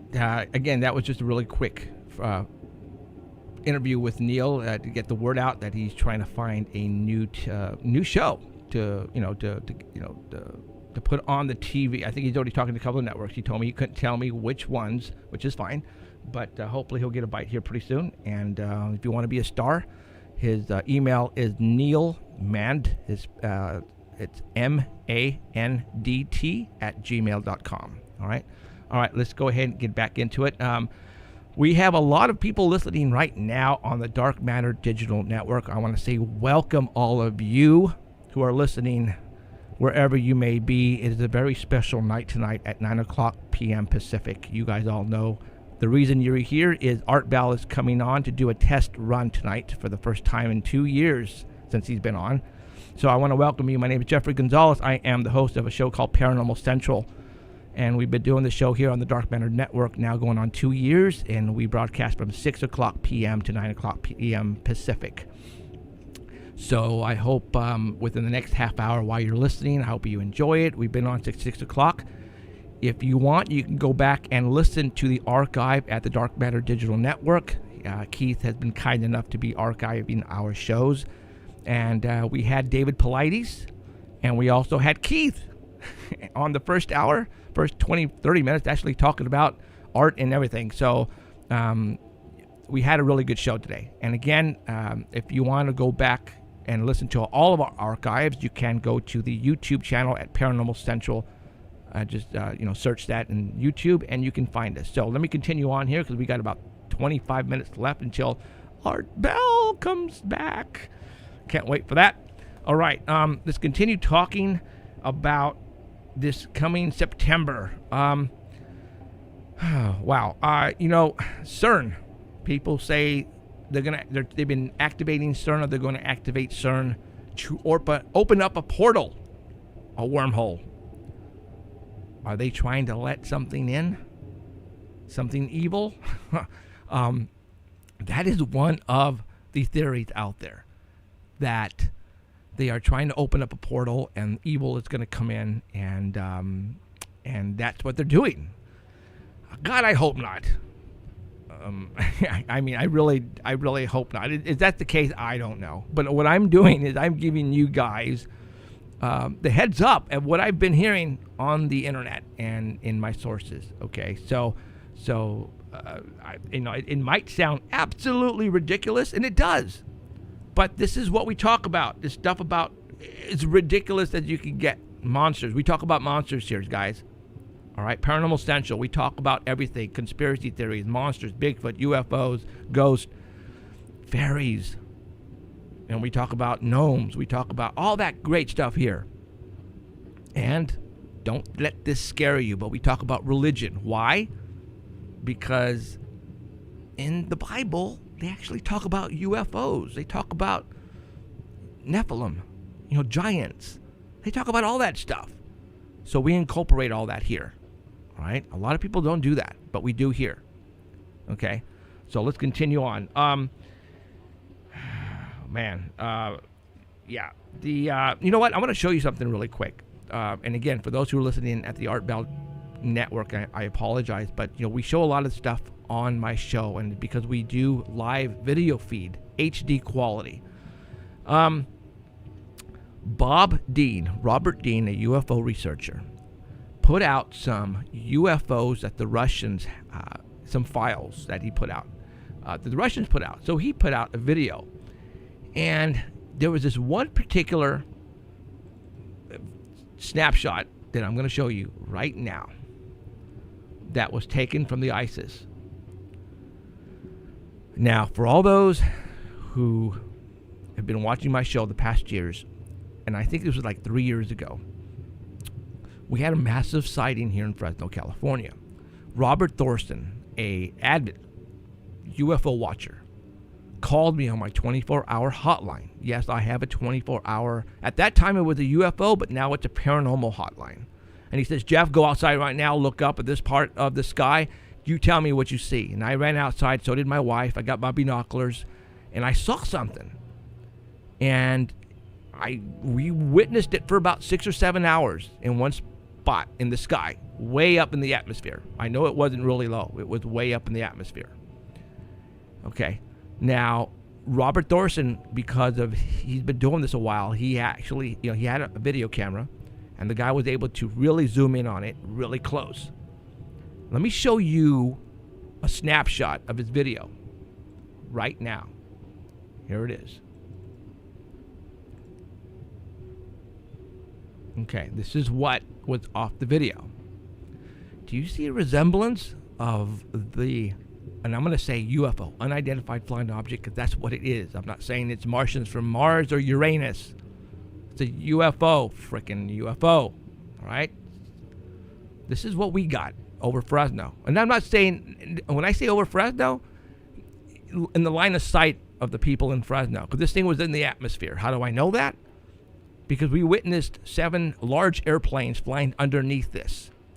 And several of them started to drop chemtrails underneath this object, because people were calling me going, do you see what these planes are doing? They are trying to cover up so you can't see this thing in the atmosphere. And we went, wow. I got a call from NBC. I got a call from KMJ Radio. Blake Taylor actually went out and said, dude, what is it? I see it. I'm going, dude, I have no idea. So let me put back the picture from Robert Dean, Bob Dean from the Russian files. Is that crazy or what? Pretty dang close, isn't it? Depending on how far and how close you are. Wow. This is the kind of stuff we're getting here in Fresno, California. As a research team, you guys, for those who are listening on the Dark Matter Network, I'm just not in a talk show. I have a team. I've been investigating the paranormal for over 13 years. The Sanger Paranormal Society. You might have seen me on Chasing UFOs with James Fox and Aaron Ryder in the Fresno area. You might have seen my co-host Alan, who's not here, on Finding Bigfoot. College Humor did a skit on me. We've been on news all over the place. We are investigators, so we bring you some cool stuff here that we're showing you. So I hope you go back and watch the archives if you're listening to us right now at theartbout.com, because we have some cool stuff that you need to see. All right? All right, so let me go back right now to my desktop and see what else I have. Okay, I'm going to show you a picture from Pluto. You guys know that I don't remember the name of it, but our satellite has just recently flew by Pluto. All right, I'm putting up a picture right now. Excuse me. Now, is that crazy or what? That's an actual photograph on the left-hand side of the planet Pluto. And if you look on the right-hand side, somebody grabbed the animated Pluto dog and placed it on the planet itself and said, hey, look, Pluto, there's an image of Pluto on Pluto. Really? Are you freaking kidding me? I see it. Do you? Yeah. Is that a coincidence? That's telling me that somebody is having fun with us. And when I say with us, the human race. I mean, what are the odds of a planet called Pluto and all of a sudden you see the freaking dog's image on the damn planet? That's telling me that ain't an actual photograph of Pluto, to be honest. That isn't. That can't be. I mean, come on. What are the odds? Really? Yeah, and I'm sure for all those who are listening right now on the artbell.com website, probably are on Facebook and have seen the photograph in question. Because if you guys are watching or going to listen to Art Bell tonight, then you guys know probably exactly what I'm talking about. Yep, that's crazy. Yeah, do I believe that's an actual photograph? I don't know. I really don't. I don't. All right. So, yeah, where are we at here? Oh, God, we got about 12 minutes left till the Art Bell returns. Okay, right now what I'm going to do for the people who are listening on the artbell.com website on the Dark Matter Digital Network, I want to welcome all of you who are tuning in and getting ready for the return of the man. Art Bell is probably the person who has put me in this position where I'm at right now. Without him, I don't think I would be investigating the paranormal. You guys are probably in the same boat as I am. I mean, who out there remembers at 10 o'clock turning on the AM station and dimming down your lights, whether you were in your bed by yourself and listening to Art Bell for 4 hours, from 10 to 2, sometimes 10 to 4, back in the days. And it was me. I was there. And he got me going to investigating the paranormal. I started a group called the Sanger Paranormal Society 13 years ago, and I've been doing it ever since. And the reason why I'm doing this show is because I was acquiring so much great evidence that I wanted to show all you guys out there. And the only way to do it was to do a show like this on video, which I did. And then Keith Rowland got a hold of us 2 years ago and said, hey, I started this Dark Matter Network thing, and I want you to come on board. And I said, heck yeah. And I knew this day would show up. I knew this day would come, 2 years after the whole satellite radio incident. But actually, it happened really quick. I think it got here really quick. Now, to a lot of people, maybe not, but I've been doing this for a while. So, we've been investigating the paranormal, monsters, Bigfoot. You guys, we have some great stuff. You guys all remember hearing about Bigfoot leaving impressions on a window? Well, that was us. That was my truck. And yes, I still have the windows of that incident preserved in a case. A lot of things, Monsters and Mysteries did a episode on us and the windows. If you guys happen to witness that, that was us. So we're just not behind the microphone. We're also investigators. I have a 24-hour paranormal hotline. Now, let me give that to you guys right now, because there are people right now who are listening to Art Bell, again, who have never heard of us before. And I am glad you guys are tuning in early, because, you're going to get the last 15, 20 minutes of our show. And I want to give you that phone number in case you want to call us and tell us something top secret that you don't want to tell anybody, that you have a photograph or a video of something very, very cool that you want to show us. Also, to let you know, I'm taking this video show to TV. The Fox Network in Central California just ordered 26 episodes of our talk show.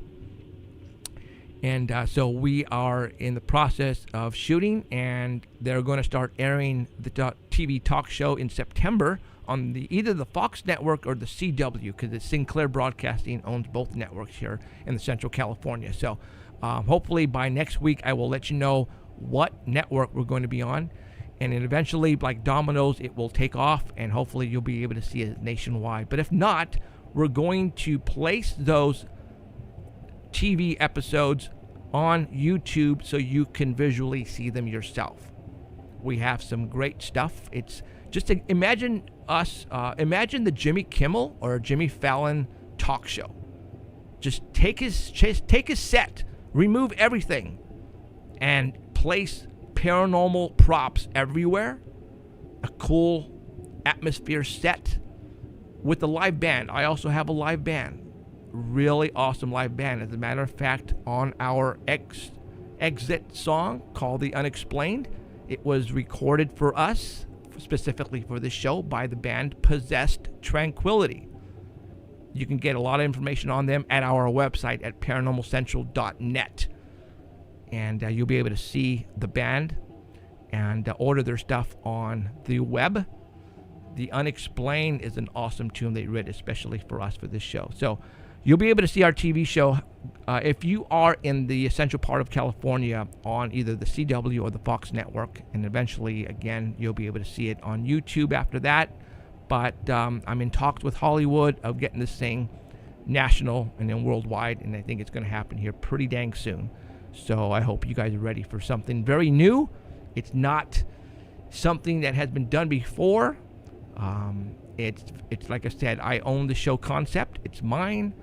And you guys are going to enjoy the heck out of it, because this show purpose on TV, again, I'm going to bring on people that have witnessed this stuff, have witnessed the paranormal, have seen it, have recorded it, have audio of it, have photographs of it, and I'm going to show it to you live on the TV with the person sitting right next to me on the sofa. Right? And I'm going to bring rock stars. Now I'm going to bring actors that you've seen in theaters, big time actors, because you know why? Everyone has a story. And I want them to tell it to you guys, and that's what I'm going to do. Again, it's just not going to be just like Jimmy Fallon and Jimmy, Kimmel, but take out everything and just have paranormal. That's it. And that's what you got from us here at Paranormal Central. So I hope you guys keep tuning in on Sundays at 6 o'clock, whether it's on the Art Bell. What I would do, this is what I would do. I would tune us in on the live stream, right, and watch us live in the studio, HD quality, 6 o'clock p.m., but turn the volume down. And then go to the artbell.com website, the Dark Matter Digital Network, and turn the volume up there. And that way you can actually hear us. I think the audio on the artbell.com website is way better than live stream. So you can get the best of both worlds. And that way you won't miss out on anything. That's what I would do. That's what a lot of people are doing right now anyways. So anyways, I'm going to bring on people that you guys have seen, on TV. Who doesn't want to see their favorite rock band come on, play a song, and sit down on the couch with the band members and listen to say, hey, we were in freaking Arizona, offloading equipment, walking off the tour bus, getting out on the tour bus, and all of a sudden we look in the sky and we see this freaking round object just hovering above the stadium. And we took photographs, and it's like, wow. Because there's a lot of people, the music that I listen to is, back in the days it was, alternative, but I don't want to say metal, but it was, electronic, like Nine Inch Nails, Stabbing Westward, Depeche Mode. That's my kind of music right there. We got Korn, 30 Seconds to Mars. You know where I'm coming from? That's my stuff right there. And that's the stuff I'm going to bring on my show to let you guys listen to. As a matter of fact, I'm not going to say who it is, but one of the bands that I just told you, I already talked to the manager that as soon as we get a deal on, major deal on national, they're going to come and be my first band to perform live. So it's one of the bands that I just announced. So you're going to have to go and rewind it and listen to it and see which band am I talking about. Because it's awesome. That's what I mean. They love this stuff. They love this stuff. And once they see the set, and once they see the ambience of the stage, they're gonna be knocking on our door wanting to come and perform their hit song and sit on the couch and talk monsters. I mean, who wouldn't want to see that, right? Well, that's what you're gonna get here. All right, we got about 8 minutes left. Isn't that right, Mr. Keith? Keith Rowland is actually going to send me a message right now telling me exactly how much time I have. So that way we can get on to what you guys are actually here for. Mr. Art Bell himself. 5 minutes to music. That's what I'm talking about. We got 5 minutes left. So let me give you our 24-hour paranormal hotline. And I hope you guys got something to write with and something to write on with. And that is area code 559-287-8367. One more time, area code 559-287-8367. That phone number is on our website. The last 4 numbers represent the letters UFOS. Yes, I did that on purpose. If you want to write us, to send us something, you can go to the paranormalcentral.net website, and there is a form, very easy form you can fill out to send us a message. It requires your name, your email, and that's it. And then you write down in the narrative below what you want to send us, and it goes right to me personally. All right. Next week we are probably going to take callers. This today I didn't take any callers because I had a full show today. I had Keith Rowland on, I had David Paulides, I had Danny Valderrama with the Bigfoot report. Again, for those who, if you missed it, on the artbell.com website right now listening, at the beginning of every show I have a reporter who's a Bigfoot reporter. His name is Danny Valderrama, and he comes on for about 20 minutes and gives us the week's report on Bigfoot from all over the world. And then after that we get into it and we talk paranormal. Then about an hour down the road we talk to Heidi Hollis, who's the author of The Hat Man, and she is actually an author of several books, but she comes on and she talks about the recent UFO sightings and ghosts.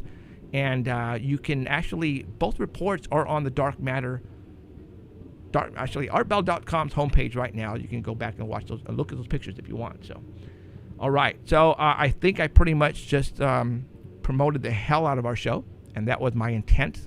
Because if I've got the audience right now, I'm going to use it. I'm not going to lie, guys. But I'm just telling you, there are a lot of good shows on the Dark Matter Network, Dark Matter Digital Network. There's a lot of good shows.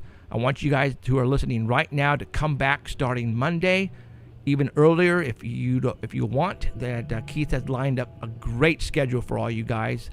Paranormal 24 hours a day. Where you can't get. Where are you going to get that from? Well, nowhere except here. And don't forget about us here on Sundays at 6 o'clock p.m. to 9 o'clock p.m. Pacific. Again, you can go to paranormalcentral.net.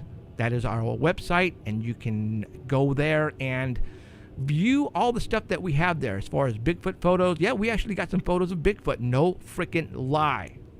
I swear to you guys.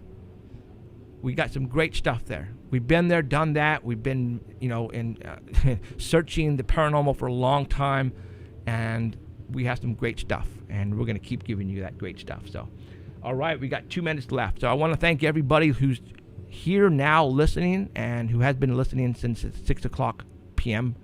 I want to thank Keith Rowland for coming on and talking about the Dark Matter Digital Network, and obviously giving us the wowies on Art Bell coming on here in about a couple of minutes. So I hope, again, this is going to be the first time doing this with Art Bell Live. So if they experience some glitches, just go with it. Who knows? Millions of people are going to be listening in right now. And they might crash the website. Wouldn't that be nice? Or the government. Either way, that would not be nice. So, again, I want to thank David Paulides for coming on. For all those who don't know, David Paulides has been on several times, and something might break. Yeah, something might break. Keith Rowland just said something might break. Well, come on, Keith, you're better than that. Nothing's going to break.